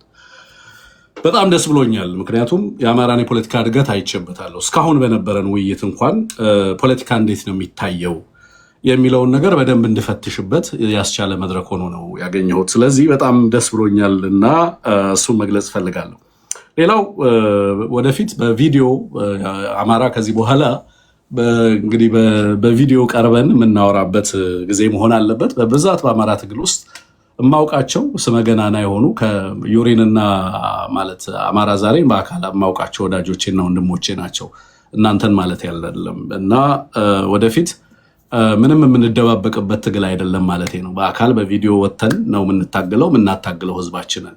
ከአማራ ጋር ለሚመጣው ማንኛውም ነገር ኃላፊነት ወስደን የአማራን ህዝብ ለማታገል የመጣን ስለሆንን ሁላችንም በእንደዛ አይነት መንገድ ራሳችንን ህዝቡን ማውቆን እኛም ህዝቡን አውቀ ነው ማለት ነው። ብዙ ጊዜ ፎቶችን ሲዘቀዘቅ በተለያየ መንገድ ሲያደርጉ የሚውሉ ሰዎች የማናውቃቸውም ጭምር ናቸው። ግን በአማራ ትግል ውስጥ ናቸው የሚባሉ በጣም በርካታ ግለሰቦች እንዳሉ እመለከታለሁ እና we have to be ነው ለህዝባችን ክሊርሊ ማን ምንድን ነው የሚለውን አማራው እንዲያውቅ ማድረግ የተገባ መስሎ ይሰማኛልና ወደፊት በተለይ ከዚህ ከእንትን አንጻርም ህብረተሰቡ አቴንሽን ከመያዝም አንጻር በርካታ ሰዎች በቪዲዮ ስትመጣ አልጎሪዝሞቹን ፋንክሽን የሚያደርጉበትን አግባብ ስታየው ጥቅሙ ቀላል አይደለም ማለት ነው እና ፕሮፌሰር ትንግርቱ ይቅርታ ስለምቀርብ ትንግርቱ እያልኩ የምጠራ ረስቼ ነው እንጂ ስጀምር ኮምፎርታብል ለሆናችሁ በቪዲዮ ግቡ የማለት ሀሳብ ነበረኝ። ረስቼ ነው። ለዚህ መድረክ ብቻ ሳይሆን ለሌሎች መድረኮች ሰጀስት እያደረግኩኝ ነው እና በዙም የሚደረጉ ስብሰባዎች ብዙ ጊዜ ሳይተዋወቁ ፖለቲካ ለመስራት የሚሰባሰቡ አካላት ስላሉ መተዋወቅ የሚገባቸው ሰዎች አይ ቲንክ መተዋወቅ አለባቸው። ህዝቡን ቢያውቃቸው ጥሩ ነው የሚለውን ነገር ብዙ ጊዜ ማንሳት ተገቢ ስለሆነም ነው ያነሳሁት እንጂ ነሰል ለዚህ መድረክ ማለት አይደለም። ለወደፊቱ ቢደረግ ግን ጥሩ ይሆናል። በተለይ ደግሞ ተመልካችን በቀላሉ የመያዝ እድሉ ከፍተኛ ስለሆነ ማለት ነው። ሌላ ማሳሰብ የምፈልገው ነገ ኤቢሲ የኦንላይን ፈንድሬዘር አለው። በዚህ አጋጣሚ እሱንም ልናገር የሚል ነው። ከኤቢሲ የተላከልኝ መልእክት ስለሆነ ነው። ከዛ ውጭ ወደ አጀንዳው ልመለስ። ወደ ቅድም ስንነጋገርበት የነበረውን አጀንዳ በተመለከተ የኔ የፖለቲካ እይታና ምልከታ ይሄ አጀንዳ የአማራ አጀንዳ አይደለም እና በዚህ አጀንዳ ላይ አማራ መወያየቱ አስገርሞኛል። የአማራ አጀንዳ የአማራን ህዝብ አሸናፊ ማድረግ ነው እንጂ የአማራ አጀንዳ ከእስር ቤት ማንፈርሞ ወጣ ማንፈርሞ አልወጣም የሚል አጀንዳ የአማራ አጀንዳ ተደርጎ መቅረብ የለበትም። ይሄ ፈጽሞ ብልጽግና ለአማራ የሚወረውረው ተራ አጀንዳ ነው። የአማራ አጀንዳ የአማራን ህዝብ አሸናፊ ማድረግ ነው። የአማራ ህዝብ ካለበት ጥቅል እስር ቤት ነፃ እንዲወጣ ማድረግ ነው። ከትንሹ እስር ቤት የሚወጣበትና ወደ ትልቁ እስር ቤት የሚገባበት ሂደት አሸናፊነት አይደለም። አማራን የሚገልጽ አጀንዳም አይደለም። ማን ይሄንን አጀንዳ ፍሬም እያደረገ እንዳለ በደንብ መገመት እችላለሁ፣ ከጥቅሙ አንጻር ማለት ነው። በአማራ ስም የህይወት መስዋዕትነት የከፈለ፣ በአማራ ስም አካሉ የጎደለ፣ ለአማራ የተደበደበ፣ ለአማራ ሲል የተተፋበት፣ ለአማራ ሲል የታሰረ፣ ለአማራ ሲል ህይወቱን የሰጠ ሁሉ የአማራ መሪ፣ የአማራ ጀግና ነው። የትውልዳችን አብሪ ኮከብ ነው። ለአማራ መታሰር በራሱ ኢትስ ኤንድ ባይ ኢትሰልፍ። ኦኬ። ከዛ የአማራ አጀንዳ መሆን ያለበት የአማራ ልጆች እንዲፈቱ፣ የአማራ ህዝብ ነፃ እንዲወጣ ማድረግ እንጂ እንትና ተፈርመው ወጡ እንትና ፈርመው አልወጡም። የኔ መርህ ኦህዴድ እንዳያስርህ ተጠንቀቅ፣ ካሰረህ ውጣ፣ አሸንፈው ውጣ፣ ከወጣህ ታገል፣ ከታገል ካሸነፍ ነው የኔ መርህ። አማራ በግፍ ከታሰረ እናስፈታዋለን፣ ከተፈታ ደግሞ ታጋይ እናደርገዋለን፣ ከታገለ ደግሞ እንዲያሸንፍ እናደርገዋለን። ይሄ ነው የአማራ አቋም፣ ሌላ አቋም የለውም። እያንዳንዱ የአማራ ልጅ በእስር ቤት ዋጋ እየከፈለ ያለ የአማራ ልጅ እናስወጣለን። ይሄ የሚወጡት እኮ ብልጽግናን አንኮታኩተ ነው እኮ እየቀበር ነው ስላለን እኮ ነው የሚፈታቸው። የአማራ አሸናፊነት ውጤት እኮ ነው ይሄ ሂደት። ገና የአማራን ህዝብ ያሰሩ አካላትን ለፍርድ ተጠያቂ እናደርጋቸዋለን። አይደለም የአማራ ልጆችን ከእስር ቤት በግፍ የሚሰቃዩ የአማራ ልጆችን ማስፈታት ቀርቶ ማለት ነው። አሳሪዎቻችንን ተጠያቂ እናደርጋለን። የሚያኮላሹንን፣ የሚያሰቃዩንን፣ በሀገራችን ህዝባችንን ቆዳውን የሚገፉትን ሁሉ በህግና በፍትህ እንጠይቃቸዋለን፣ እንፋረዳቸዋለን። የአማራ አቋምና የትግላችን ውጤት እሱ ነው። በእስር ቤት ውስጥ ያላቸው የአማራ ልጆች የአማራ መሪዎች ናቸው። ኤርሚያስ በጣም ለአንተ የተለየ ክብር አለኝ። ለምንድን ነው ያለኝ ክብር? ለአማራ ስትል ስለታሰርክ ነው። ለነ ይሩይ ለነ ሰኔ የተለየ ክብር አለኝ። ምክንያቱም ለአማራ ስትሉ እየታገላችሁ ስለሆነ ማለት። ይሄ ትግል የፈጠራችሁ የአማራ መሪዎች ናቸው። ይሄ የትውልድና የወል ትግል እያንዳንዳችን አሸናፊነታችንን የምንቆጥረው ተናጥ ላይ ክሬዲት በመፈለግ አይደለም። በዚህ ትግል ውስጥ የምንፈታው አማራ ሲፈታ፣ በዚህ ትግል ውስጥ የምናሸንፈው አማራ ሲያሸንፍ ነው እንጂ በግል ትንግርቱን አሸናፊ ወይ ደግሞ ዘመነን ወይ ዩሪን ወይ ዶክተር ሰናይትን ወይ ኤርሚያስን አሸናፊ የሚያደርግ ትግል የለም። ይሄ የጋራ አስፒሬሽን ነው፣ የጋራ ሰልፍ ነው፣ የትውልድ ሰልፍ ነው። ይሄንን አጀንዳ አምጥቶ እነንትና ፈረሙ እነንትና አልፈረሙም የአማራ አጀንዳ በፍጹም ሊሆን አይገባም። ሰሞኑን በጣም በርካታ አጀንዳዎች ለኔ የሚላካሉ፣ እያየኋቸው ነው። በጣም በርካታ አጀንዳዎች ይመጡልኛል እና ስቅባቸውና አልፋቸዋለሁ። ምክንያቱም የኛ አጀንዳ የአሸናፊነት አጀንዳ ነው እንጂ የመንደር አሉባልታ ላይ ተጥሎ መዋል አይደለም።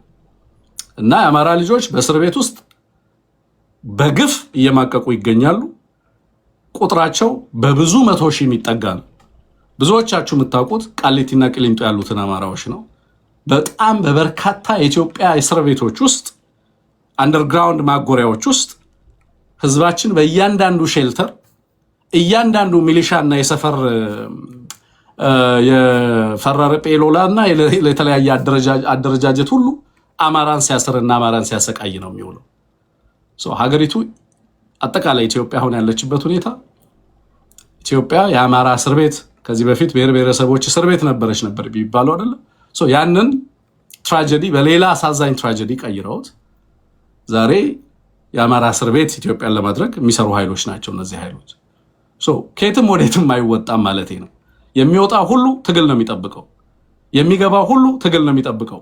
እስር ቤት ውስጥ ሆነው ሲያታግሉን ነበር የቆምነው እኮ እኛ እዚህ ጸንተን የቆምነው እነሱ በእስር ቤት ሆነው በሚከፍሉት መስዋዕትነት ምክንያት ነው። የአማራ ህዝብ እየታገለ ያለው በስማቸው ክፍለ ጦሮችንና ብርጌዶችን እየሰየመ የሚያታግለውና የሚታገለው እነሱ በሚከፍሉት መስዋዕትነት ያ መስዋዕትነታቸውም አሸናፊ ስላደረገው ነው፣ ህብረተሰባችንን ነፃ ስላወጣው ነው። እዛ ቤት ያሉ ልጆች መሪዎች ናቸው።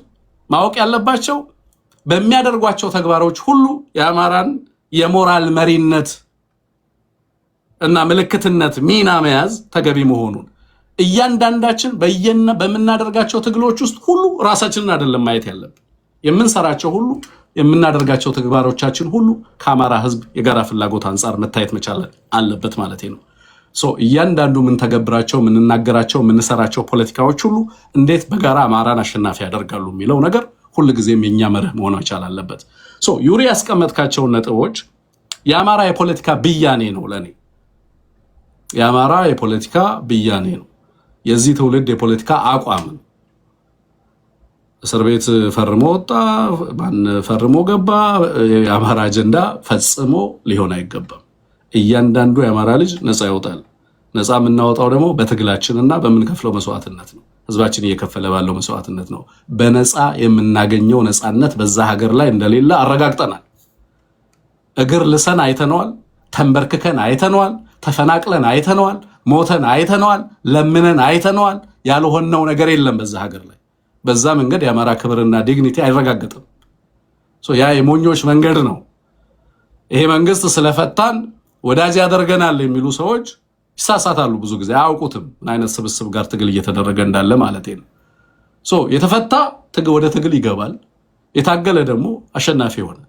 ስለዚህ ለዛ ሁላችንም በየትኛውም ቦታ ላይ ብንሆን፣ ሀገር ውስጥ ብትሆን፣ ከሀገር ውጭ ብትሆን፣ የአማራ ህዝብ የጋራ ዕጣ ፈንታ ጥቃት ሰለባ እስከሆንክ ድረስ ለዚህ ህልውና በጋራ ትቆማለህ ማለት ነው። በየትኛውም ቦታ ላይ ብትሆን። አይ ደከመኝ የሚሉ ሰዎች ተሸናፊዎች ናቸው፣ ግን ደግሞ የመውጣት መብት አላቸው። ምክንያቱም በዚህ የወል ትግል ውስጥ አማራ የሚያከብራቸው መስመሮች አሉ። አንደኛው ቾይዝ ነው። ግለሰቦች የትኛውንም ውሳኔ መወሰን ነፃ መብት አላቸው። የአማራ ትግል ዴሞክራሲያዊ ነው። የስ የወል ጥቃት አለብን፣ የስ የተሰለፍነው በጋራ ነው፣ የስ የምናሸንፈው በጋራ ነው። ግን የግለሰቦችን ምርጫ እናከብራለን። አዝሎንጋስ በአማራ ትግልና በአማራ ህዝብ ላይ ጥቃት ሆኖ እስካልመጣ ድረስ፣ ጠላት ሆኖ እስካልተሰለፈ ድረስ፣ የጠላትን አሰላለፍ ይዞ ተመልሶ የአማራን ህዝብ መልሶ ለማጥቃት የጠላትን ተልዕኮ ተሸክሞ እስካልገጠመን ድረስ በነፃና በነፃ ፍቃዱ የፈለገውን መናገር የፈለገውን መጻፍ ይችላል። የአማራን ህዝብ ማጥቃት ሲጀምር ግን እንታገለዋለን። በየትኛውም ስፍራ ላይ ያለ ግለሰብ በዛ መንገድ መወሰን መቻል አለበት ማለት ነው። we have to choose our own agenda። የራሳችንን አጀንዳ ሴት ማድረግ ያለብን ጊዜ ላይ ነው ያለ ነው አይደል? በምንመርጠው ጉዳይ ላይ ነው የምንታገለው። አሸናፊ በሚያደርገን አጀንዳ ላይ ነው ጊዜያችንን የምናጠፋው። እዛ ላይ በደንብ መግባባት ያስፈልጋል ማለት ነው። በእስር ቤት ውስጥ ያሉ ወንድሞቻችንን በተመለከተ የአማራ ህዝብ የሚገባቸውን ክብር አልሰጣቸውም ሊሆን ይችላል። ኦፍ ኮርስ አብራችሁ የታመማችሁ፣ የተሰቃያችሁ፣ ያገዛችሁ፣ የረዳችሁ በርካቶች አላችሁ። ዛሬም ብዙ ነገር እያደረጋችሁ ያላችሁ፣ የምትቆረቆሩ፣ ህመማቸውን ስቃያቸውን የተጋራችሁ በጣም በርካቶች አላችሁ ማለት ነው። አይ ሪሊ ለዛ ክሬዲት መስጠት እፈልጋለሁ። የሚገባቸውን ስፍራ ግን የአማራ ህዝብ ሊሰጣቸው የሚችልበት አውድ ላይ አይደለም ያለ ነው። ትግል አልቆመም፣ አላበቃም። እነዚህ ልጆች መሪዎች ናቸው። የአማራ ህዝብ ሁለንተናዊ አሸናፊነትን ሲጎናጸፍ እነዚህ ልጆች በአማራ ትግል ውስጥ የከፈሉትን መስዋዕትነት በተመለከተ ትውልድ የሚሰጣቸው ስፍራ፣ ታሪክ የሚሰጣቸው ስፍራ አለ። በዛ ስፍራ ላይ እያንዳንዱ እንደ ስራው መጠን ይከፈለው ዘንድ ምናልባትም ግድ የሚልበት ጊዜ ታሪካዊ አጋጣሚ ሊመጣ የሚችልበት ጊዜ ይኖራል ብሎ ማሰብ ተገቢ ነው የሚሆነው። በዚህ ሂደት ውስጥ እያንዳንዳቸው በየዕለቱ በየእስር ቤት ውስጥ የሚያጋጥማቸው ነገር ቅድም ዩሪ እንዳለው there are different encounters። በእስር ቤት ውስጥ እየደረሰባቸው ያለውን ግፍ፣ ሰቅጣጭ የሆነ ግፍ መተን አደባባይ ላይ መናገር ሁሉ የሚያም ምናልባትም የኢትዮጵያን እንደ ሀገር የማስቀጠል ሁኔታ ስናስብ እንዴት እነዚህ አይነት ህመሞች ሂል ያደርጋሉ በቀላሉ ብለን እንድንጨነቅ የሚያደርጉ በጣም በርካታ ህመሞችን ነው የምንሰማው። አካላዊና ኢሞሽናል ጥቃቱ፣ ህብረተሰባዊ ጥቃቱ፣ በየእስር ቤት ውስጥ በየዕለቱ የሚያጋጥማቸው ፍርድ ቤቶች ሲቀርቡ የሚገጥማቸው ነገር በየእስር ቤቱ የሚያጋጥማቸው ፈተና ጫና ቀላል አይደለም። ይሄንን ሁሉ የአማራ ህዝብ የኢትዮጵያ ህዝብ እየተመለከተ እንዳለ ግን መገንዘብ ያስፈልጋል። የነዚህን ሰዎች እብደት፣ የነዚህን ሰዎች የሞራል ገደብ ማጣት፣ የጥላቻን ጥግ እያንዳንዱ ቀን የኢትዮጵያ ህዝብ ያስተውላል፣ የአማራ ህዝብ የሚያውቀው። በዚህ ሂደት ውስጥ ይሄ አገዛዝ ይዞላቸው የመጣና ለጥፋታችሁ ኃላፊነት ትወስዳላችሁ ፈርሙ እያላቸው እንደሆነ እንገነዘባለን። ግን አገዛዙ የገባበትን ጫና ደግሞ ናቀርቃር በደንብ ፖለቲከኛ ከሆንክ ታሰለዋለህ። ጀስት ጌም። ይሄ አገዛዝ አማራውን ከጎኑ ለማሰለፍ በጣም በርካታ በልታይ ቬክተር ጦርነት ነው የገጠመው። በእያንዳንዱ አቅጣጫ በሀገሪቱ ውስጥ በብዙ መንገድ ኮላፕስ እያደረገ ነው። ፖለቲካሊ ኢንስቲትዩሽናሊ ኮላፕስ እያደረገ ያለ ስርዓት ነው። እነዚህን የአማራ ልጆች መጀመሪያም እንደ ሆስቴጅ ነው የያዛቸው። ስለዚህ መደራደሪያ አድርጎ ከአማራው ጋር በተወሰነ መንገድ የአማራውን ጫና ያለዝብልኛል ብሎ ይዟቸው ሊመጣ ሊፈታቸው ሞክሯል። ግን ከፈታቸው ደግሞ ምን ሊያደርሱበት እንደሚችሉ ስጋት አለው። ስለዚህ አስፈርሞ መልቀቅ አለብኝ ብሎ እያሰበ ነው። ከዚህ ስብስብ ምን ሌላ ነገር እንጠብቃለን? እንዲህ አይነት ነገር ይዞ ቢመጣ አሁን ታግለን በነገራችን ላይ ለይሄንን አገዛዝ ምናምን ወጣችሁ ህጋዊ አርቲክሎችን ጠቅሳችሁ ዓለም አቀፋዊ አሰራርና ደንብን ጠቅሳችሁ ስለ ሰብአዊ መብት ክብርና ስለ ሌሎች ድንጋጌዎችን ጠቅሳችሁ ለመከራከር አትሞክሩ።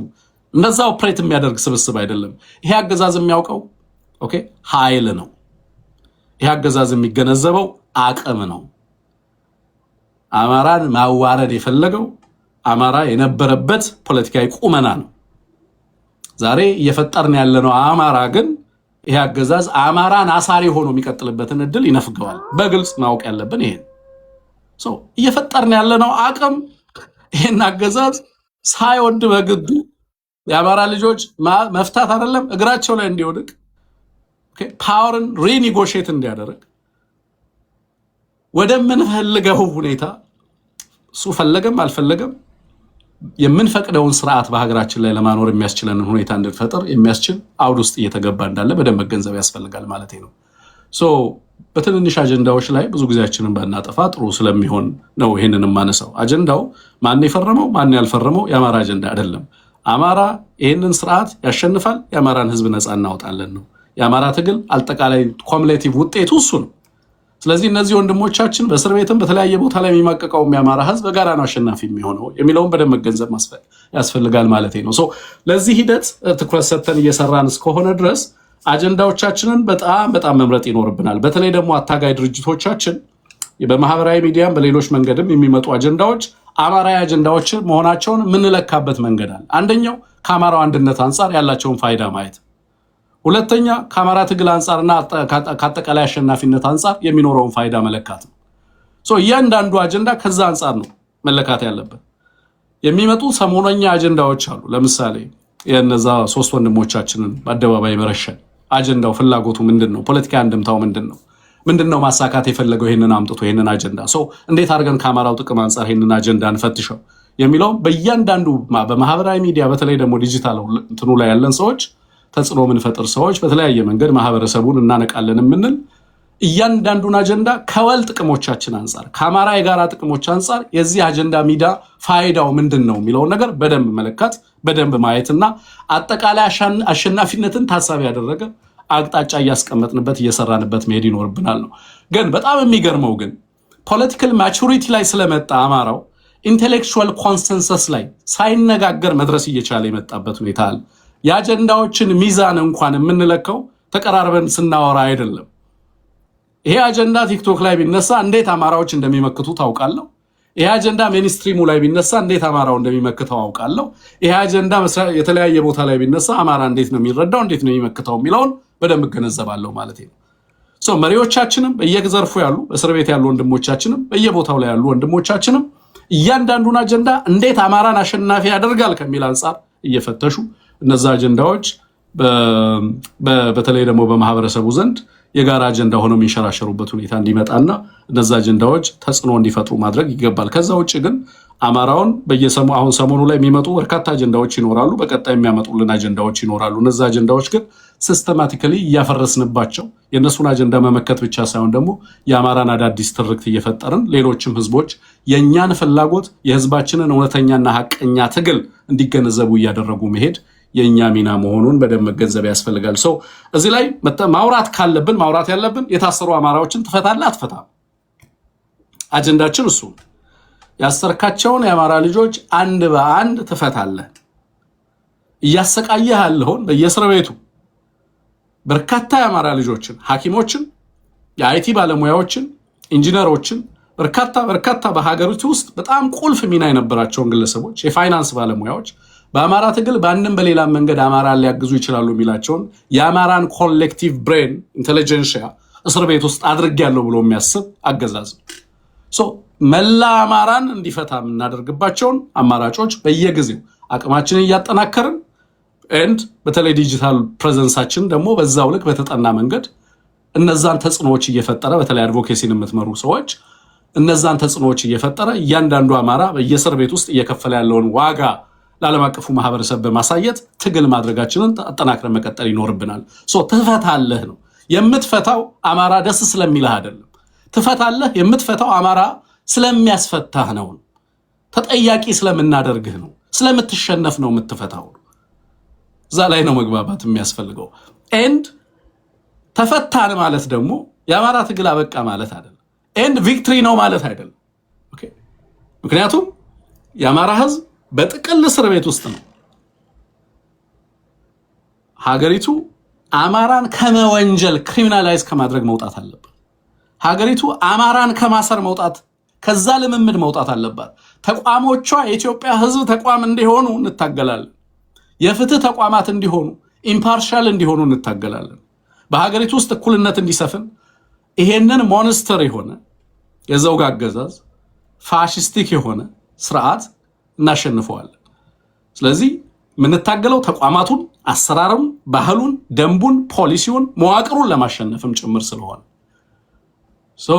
በዚህ ልክ ከአማራ ማክሮ ጥቅም አንጻር እየተመዘነ እያንዳንዱ አጀንዳ በዛ ላይ ጊዜያችንን በዛ ላይ ድዌል ልናደርግ ይገባል። ከዛ አንጻር ካየነው አሁን ላይ ትኩረታችን መሆን ያለበት የሚፈታውም ያልተፈታውም የአማራ ልጅ ተጠቃሎ የሚፈታበት ሁኔታ እንዲመጣ ትግላችን ይቀጥላል። ቢፈታም ትግሉ ይቀጥላል፣ ባትፈታም ትግሉ ይቀጥላል። ኦኬ። የምትፈታው ደግሞ ለአማራ አዝነህ አይደለም። የገባህበት ቅርቃር ከዚህም በላይ ኮንሲድ እያደረግክ እንድትሄድ ያደርግሃል። በሚቀጥሉት 2 እና 3 ወራቶች ውስጥ አስፈርሞ ስለመፍታት አይደለም ብልጽግና የሚያወራው። ክሊርሊ ማውራት ካለብን በሚቀጥሉት 3 እና 4 ወራቶች ውስጥ ብልጽግና አስፈርመው ነው የሚያስፈታው ምናምን ወይስ ፈርመው ነው የሚወጡት የሚባል ነገር የለም። በሚቀጥሉት ወራቶች ውስጥ የትኛው የብልጽግና ባለስልጣን በቁጥጥር ስር ይውላል፣ የትኛው ከሀገር አመልጦ ይወጣል ወደሚሉ ትርክቶችና ሽግግሩ በዛ ልክ የትግሉን እድገት መመልከት ያስፈልጋል ማለት ነው። እና ጀስት ለአማራ ቅን ልቦናና አስተያየት ስላለው ለሀገራዊ ሪኮንሲሌሽን ዝግጁ እንደሆነ ለሰላም ቅድሚያ የሚሰጥ አካል አድርገን አንየው። እንደዛ አይነት ስብስብ አይደለም። ለፍትህ ቦታ ያለው ስርዓት አይደለም። ይሄ ስርዓት ከቻለ አማራን ለማጥፋት የቆረጠ ነው።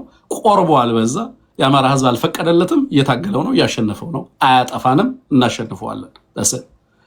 ያሰራቸው ልጆች በግፍ የታሰሩ በሀገራቸው የሚበደሉ፣ የሚደበደቡ፣ የሚዘረፉ፣ የሚገደሉ ልጆች ናቸው። አማራነታቸው ወንጀል የተደረገባቸው ናቸው።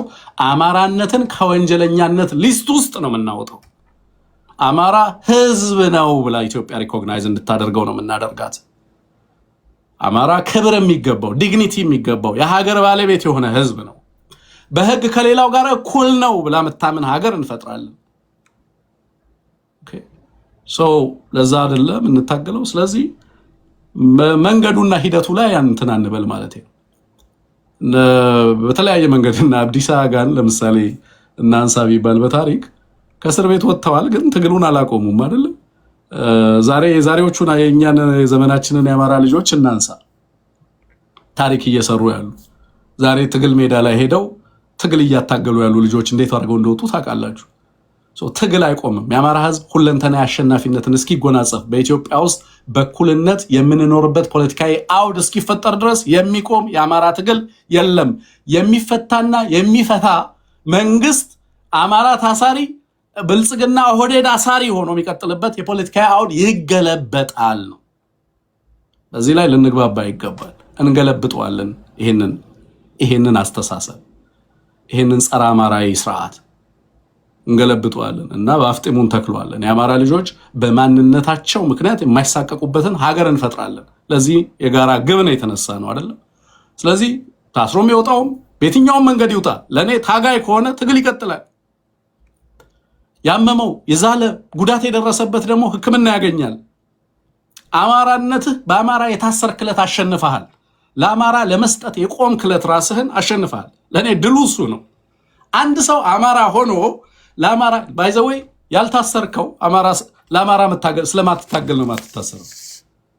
ብልጽግና ማያጠቃህ ለአማራነት ዋጋ ለመክፈል ስላልቆምክ ነው። ለአማራ ዋጋ የከፈለ ሁሉ ታስሯል፣ እየተጎዳ ነው፣ ብዙ ዋጋ እየከፈለ ነው ያለው ማለት ነው። ነሰርሊ ያ ነው መለካው ማለት ግን አይደለም። አንድ ሰው ስለ አማራ ሲል ግፍን ለመቀበል የፈቀደለት አሸንፏል። ኦኬ፣ የኔ መሪ የሚሆነው የዛኔ ነው። አንድ ሰው ለአማራ ራሱን ለመስጠት ያዘጋጀለት ለኔ ፍጹም አማራ ሆነ ማለት ነው። ሰው በተደጋጋሚ ይላለው ከአማራ እናት አባት መወለድ አይደለም አማራነት፣ ለአማራና በአማራነት የሚመጣን መከራ ለመቀበል አማራ ሆኖ መጽናት መቆም ሲችል ነው ሰው ሆነ የምለው እኔ በዛ ልክ ነው መመዝነው። ስለዚህ ለአማራነት ዋጋ የሚከፍል ሰው ሁሉ የአማራና የትውልዱን የትግል እንትን ካባ አልብሰነዋል፣ የክብር እንትኑን ተጎናጽፎታል። ምክንያቱም አማራነትን የምንለካው በከፈልነው ዋጋ። ምክንያቱም ይሄ ጥቃት በጣም ካልተሳሳትን በስተቀር የጥቂት ግለሰቦች ላይ የታወጀ ጥቃት አይደለም። በሆነ አካባቢ በምንገኙ ሰዎች ላይ የታወጀ ጥቃት አይደለም። በጋራ የአማራ ሕዝብ የጋራ ጣፈንታ ላይና የአማራ ነገ ላይ የታወጀ ጥፋት ነው። ትናንት ዛሬና ነጋችን ላይ የታወጀ ጥፋት ነው። ይሄ ትግል የጋራ ነው የምንለው በዚህ ሁሉ የጋራ ጥቃት ውስጥ ሰው አማራ ላይ የደረሰውን ጥቃት መመልከት ካልቻለ እና በተናጠል ለመቆም ከፈለገ በዚህ ሰዓት ላይ ወይንም ለትግሉ ሌላ ትርክት ሊያበጅ ከሞከረ ኦኬ በአንድም በሌላም መንገድ የጸረ አማራነት ትርክት ሰለባ ነው ማለት እንችላለን። ለምሳሌ ምን ለማለት ነው? ጥቃቱ ሁላችንም ላይ የታወጀ ጥቃት ከሆነ በእስር ቤት ብንገባም ባንታሰርም ብንሰደድም ጥቃቱ አብሮን አለ ማለት ነው። ከእስር ቤት ወጥቶ እስር ቤት ገብቶ የሚቆም ጥቃት የለም። የህይወት መስዋዕትነት ተከፍሎ የሚቆም ጥቃት የለም። አካል ጎሎ የሚቆም ጥቃት የለም። መላ አማራ ላይ የታወጀ ጥቃት ስለሆነ በጋራ ልንሸከመው ዘንድ ግድ ይላል። በጋራ እንድንቆም ግድ ይላል። በዚህ ሂደት ውስጥ ግን አብረውን የማይቆሙ የአማራ ልጆች እኛን ሳይሆን አማራነታቸውንና ነጋቸውን ነው የካዱት። የታሰሩት እነገሌ ናቸው፣ የሚፈቱት እነገሌ ናቸው፣ እነንትና ተፈተው እነንትና ቀሩ አይደለም የአማራ አጀንዳ። የአማራ አጀንዳ ማን ነው? ለምንድን ነው አማራ የሚታሰረው? ለምንድን ነው አማራ የሚገደለው? ለምንድን ነው ጦርነት የታወጀብን? ለምንድን ነው ሀገራችንን የተገፈፍነው? ለምንድን ነው ሚሊዮኖች የሚፈናቀሉት? ነው የአማራ አጀንዳ። ማን ነው የሚያፈናቅለን? ማን ነው ሀገር አልባ ያደረገን? እናስቆመዋለን ወይስ አናስቆመውም? እየገደለን ይቀጥላል ወይስ እናሸንፈዋለን? የኛ ምርጫ፣ የአማራ ህዝብ ምርጫ፣ የአርሶ አደራችን ምርጫ፣ የታጋዮቻችን ምርጫ እናሸንፈዋለን። ቢያስረን ቆዳችንን ቢገፍ ቢያሰድደን ጉዳያችን አይደለም። አማራ ያሸንፍ ዘንድ የግድ ነው። ምክንያቱም መቀጠል እንፈልጋለን፣ እንደ ህዝብ መኖር እንፈልጋለን፣ እንደ ህዝብ ሀገራችን ስለሆነ ያንን ክብር የተላበስነው ከአባቶቻችን ስለሆነ በነፃ ያገኘነው ሀገር ስላልሆነ ዋጋ ስለተከፈለበት በደምና በአጥንት የቆየ ሀገር ስለሆነ ይሄ ትውልድ ያንን ዋጋ ይከፍል ዘንድ ግዴታ ነው። ስለዚህ በጋራ ነው የምንወጣው ከእስር ቤት፣ በጋራ ነው የምናሸንፈው ከእስር ቤት። እስር ቤቱ በሆነ ቃሊቲና ቂሊንጦ ተብሎ የተከፈለ አይደለም። it is between ኢትዮጵያ and አማራ። ኦኬ በህዝባችን ያለበት አጠቃላይ ሁለንተናዊ ሁኔታው ነው ሲኦል፣ አጠቃላይ ሁለንተናዊ ሁኔታው ነው ሄል ፕሪዝን። ያንን ነው የምናሸንፈው ነው አልቲሜትሊ። አጀንዳችን እሱ ነው። እኛ ኦኬ በዚህ ሂደት ውስጥ ጉዳት የደረሰባችሁ እህቶቻችን ስለ አማራ ለምትከፍሉት ነገር ትልቅ ክብር አለን። የምትታሰሩ የሚተፋባችሁ ሳቁባቸው ነው፣ እያሸነፍናቸው ነው። እናንተን ሲያጠቋችሁ ትግላችሁ ያሸንፋል። እናንተ ስትደበደቡ አማራ ያሸንፋቸዋል፣ ፍትህ ያሸንፋቸዋል። እናንተ ላይ እንትን ሲሉ ባይዘወይ ለምንድነው ብልጽግና የተሸነፈው? አማራ ላይ ባወጀው ጦርነት፣ ትግራይ ላይ ባወጀው ጦርነት፣ የኢትዮጵያ ህዝብ ላይ ባወጀው ፍጅትና ጦርነት የተሸነፈው ብልጽግና። እነሱን እስር ቤት ሲያዋርድ የሚዋረደው ማን ነው? ብልጽግና ነው። የሚዋረደው ማን ነው? ፍትህ ነው። የሚዋረደው ማን ነው? የኢትዮጵያ ተቋማት ናቸው የሚዋረዱት፣ አማራ አይደለም። አማራ ያሸንፋቸዋል። እነሱ አማራን ባጠቁ ቁጥር ነው አማራ የሚያሸንፋቸው። ሶ the more they press us hard፣ እነሱ ፑሽ ባደረጉ ቁጥር የኛም ሬዚስት የማድረግ አቅም በዛው ልክ ነው የሚያድገው። ኦኬ እነ ክርስቲያንን አሰረ፣ እነ መስከረምን አሰረ፣ እነ ወንደሰንን አሰረ፣ ሌሎች አማራዎችንና የአማራ ልጆችን አሰረ። ከዛስ ምንድን ነው የተፈጠረው? thousands and thousands of leaders በየቦታው የአማራ መሪ ነው ፖፕ አፕ ያደረገው። ሺዎች። ማን ነው እዚያ ያሰባሰበን? እኛን። ማን ነው እዚያ ያጸናን? የነማን መስዋዕትነት ነው እዚያ ያቆመን? ይህንን በደንብ መገንዘብ ያስፈልጋል የተከበራችሁ ወንድሞችና እህቶች። እና የኛ አጀንዳ ድል ነው። የኛ አጀንዳ ይሄንን ስርዓት መስበር ነው። የኛ አጀንዳ አማራን እንደ ህዝብ ነፃ ማውጣት ነው። ኢትዮጵያን እንደ ህዝብ ከእንደዚህ አይነት ፋሽስታዊ ስርዓት ነፃ ማውጣት ነው። ሀገርን ከህዝብ ነጥቃለሁ፣ ከተማን ከህዝብ ነጥቃለሁ፣ ስልጣኔን ከህዝብ ነጥቃለሁ፣ ምልክትን ነጥቃለሁ፣ ሀገሪቱን ቀለሟን አጠፋለሁ የሚልን ስርዓት አደብ ማስገዛት እና ኢትዮጵያውያን በህግ በፍቃድ በጋራ የሚኖሩበትን ስርዓት ማበጀት ነው። ይህንን እንድናደርግ ታሪክ ግድ ይለናል። ይህንን እንድናደርግ የገጠመን ተጨባጭ ፈተና ግድ ይለናል። ኦብጀክቲቭ ሪያሊቲው እሱ ነው። ኦኬ ሶ በየመንደሩ ስንራገጥ የምንውል አማራዎች አለን። በጣም በትንንሽ አጀንዳ ኮምፈርተብል ሆነን የምንተኛ ማለት ነው። የአማራ አጀንዳዎች አይደሉም። ሰሞኑን በተለያዩ ሰዎች ትልልቅ የምንላቸው ሰዎች አንዳንዴ ፖለቲካ ውስጥ መሸምገል ፖለቲከኛ አያደርግም። ፖለቲካ ኢንትረስትን በሚገባ ማስላት ነው። ወደ አሸናፊነት የሚወስድን ላዳር መመልከት ነው። ትልቁን ቪዥን ማየት ነው። አማራን አሸናፊ የምናደርገው ክብረነክ በሆነ አደባባይ ላይ በመሰዳደብና እርስ በራስ አንደኛውን በማዋረድ አይደለም።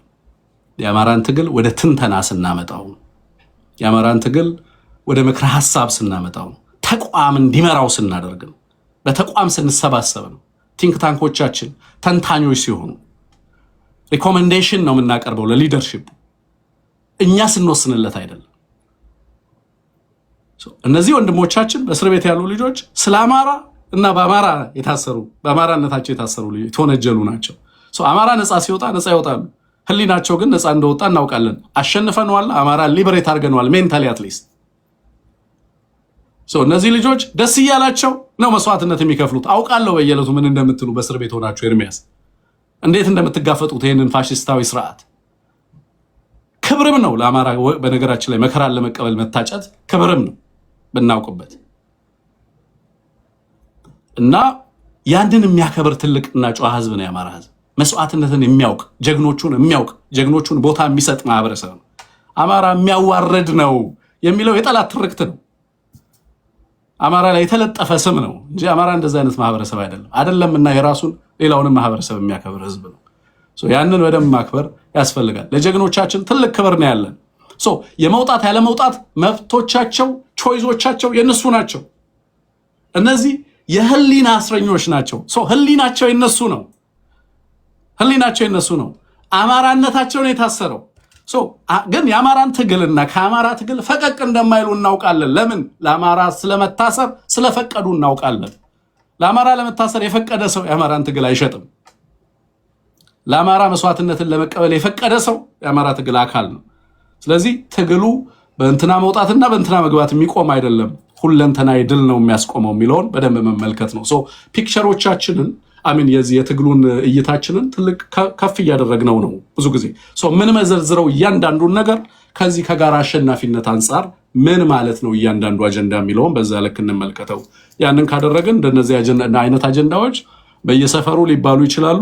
የአማራው ሊደርሺፕ ግን እነዚህ ላይ ዲዌል ማድረግ የለበትም። ለምን? አማራ በጣም የነቃ ህዝብ ነው። ፖለቲካሊ ሊበሬት አድርገነዋል፣ አማራ አድርገነዋል ፖለቲካሊ።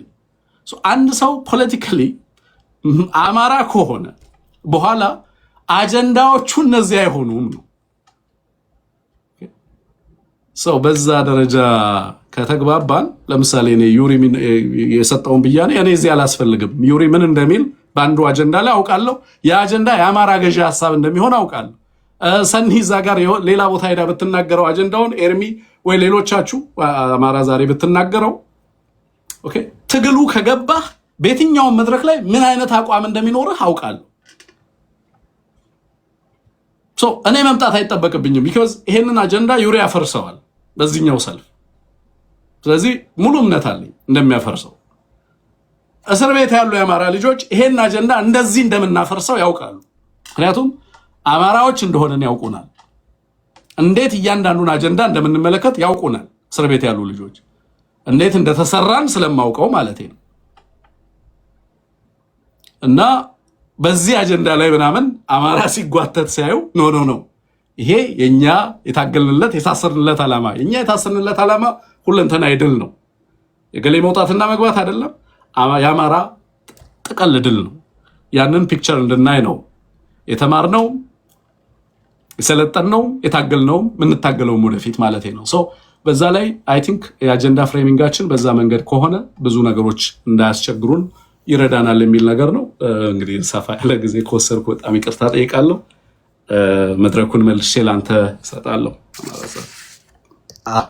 አመሰግናለሁ ፕሮፌሰር ትንግርቱ አይ ቲንክ የሐሳብ ክህን ጥልቀት ከኦዲየንሱም ከኮሜንቶቹ ያየህ ከነበረ ልትረዳ ትችላለህ በዚህ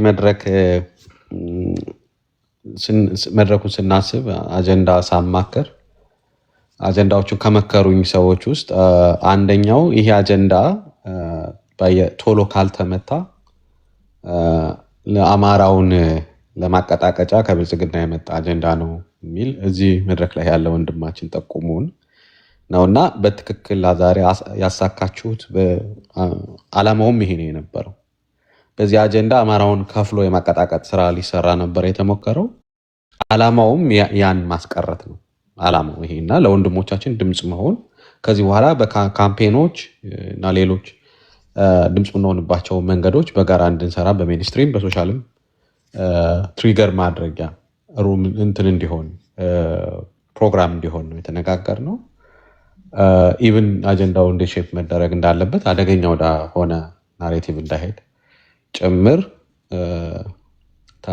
ታግዣለሁና በዚህ አጋጣሚ ዩሪ ወንድማችን ታንኪዩ አጀንዳውን እንትን ብያለሁ ግን ዝግጅቱ ሼፑን እንዳያጣ ቀለም እንዲኖረው ጋይድ አድርጎኛል አመሰግናለሁ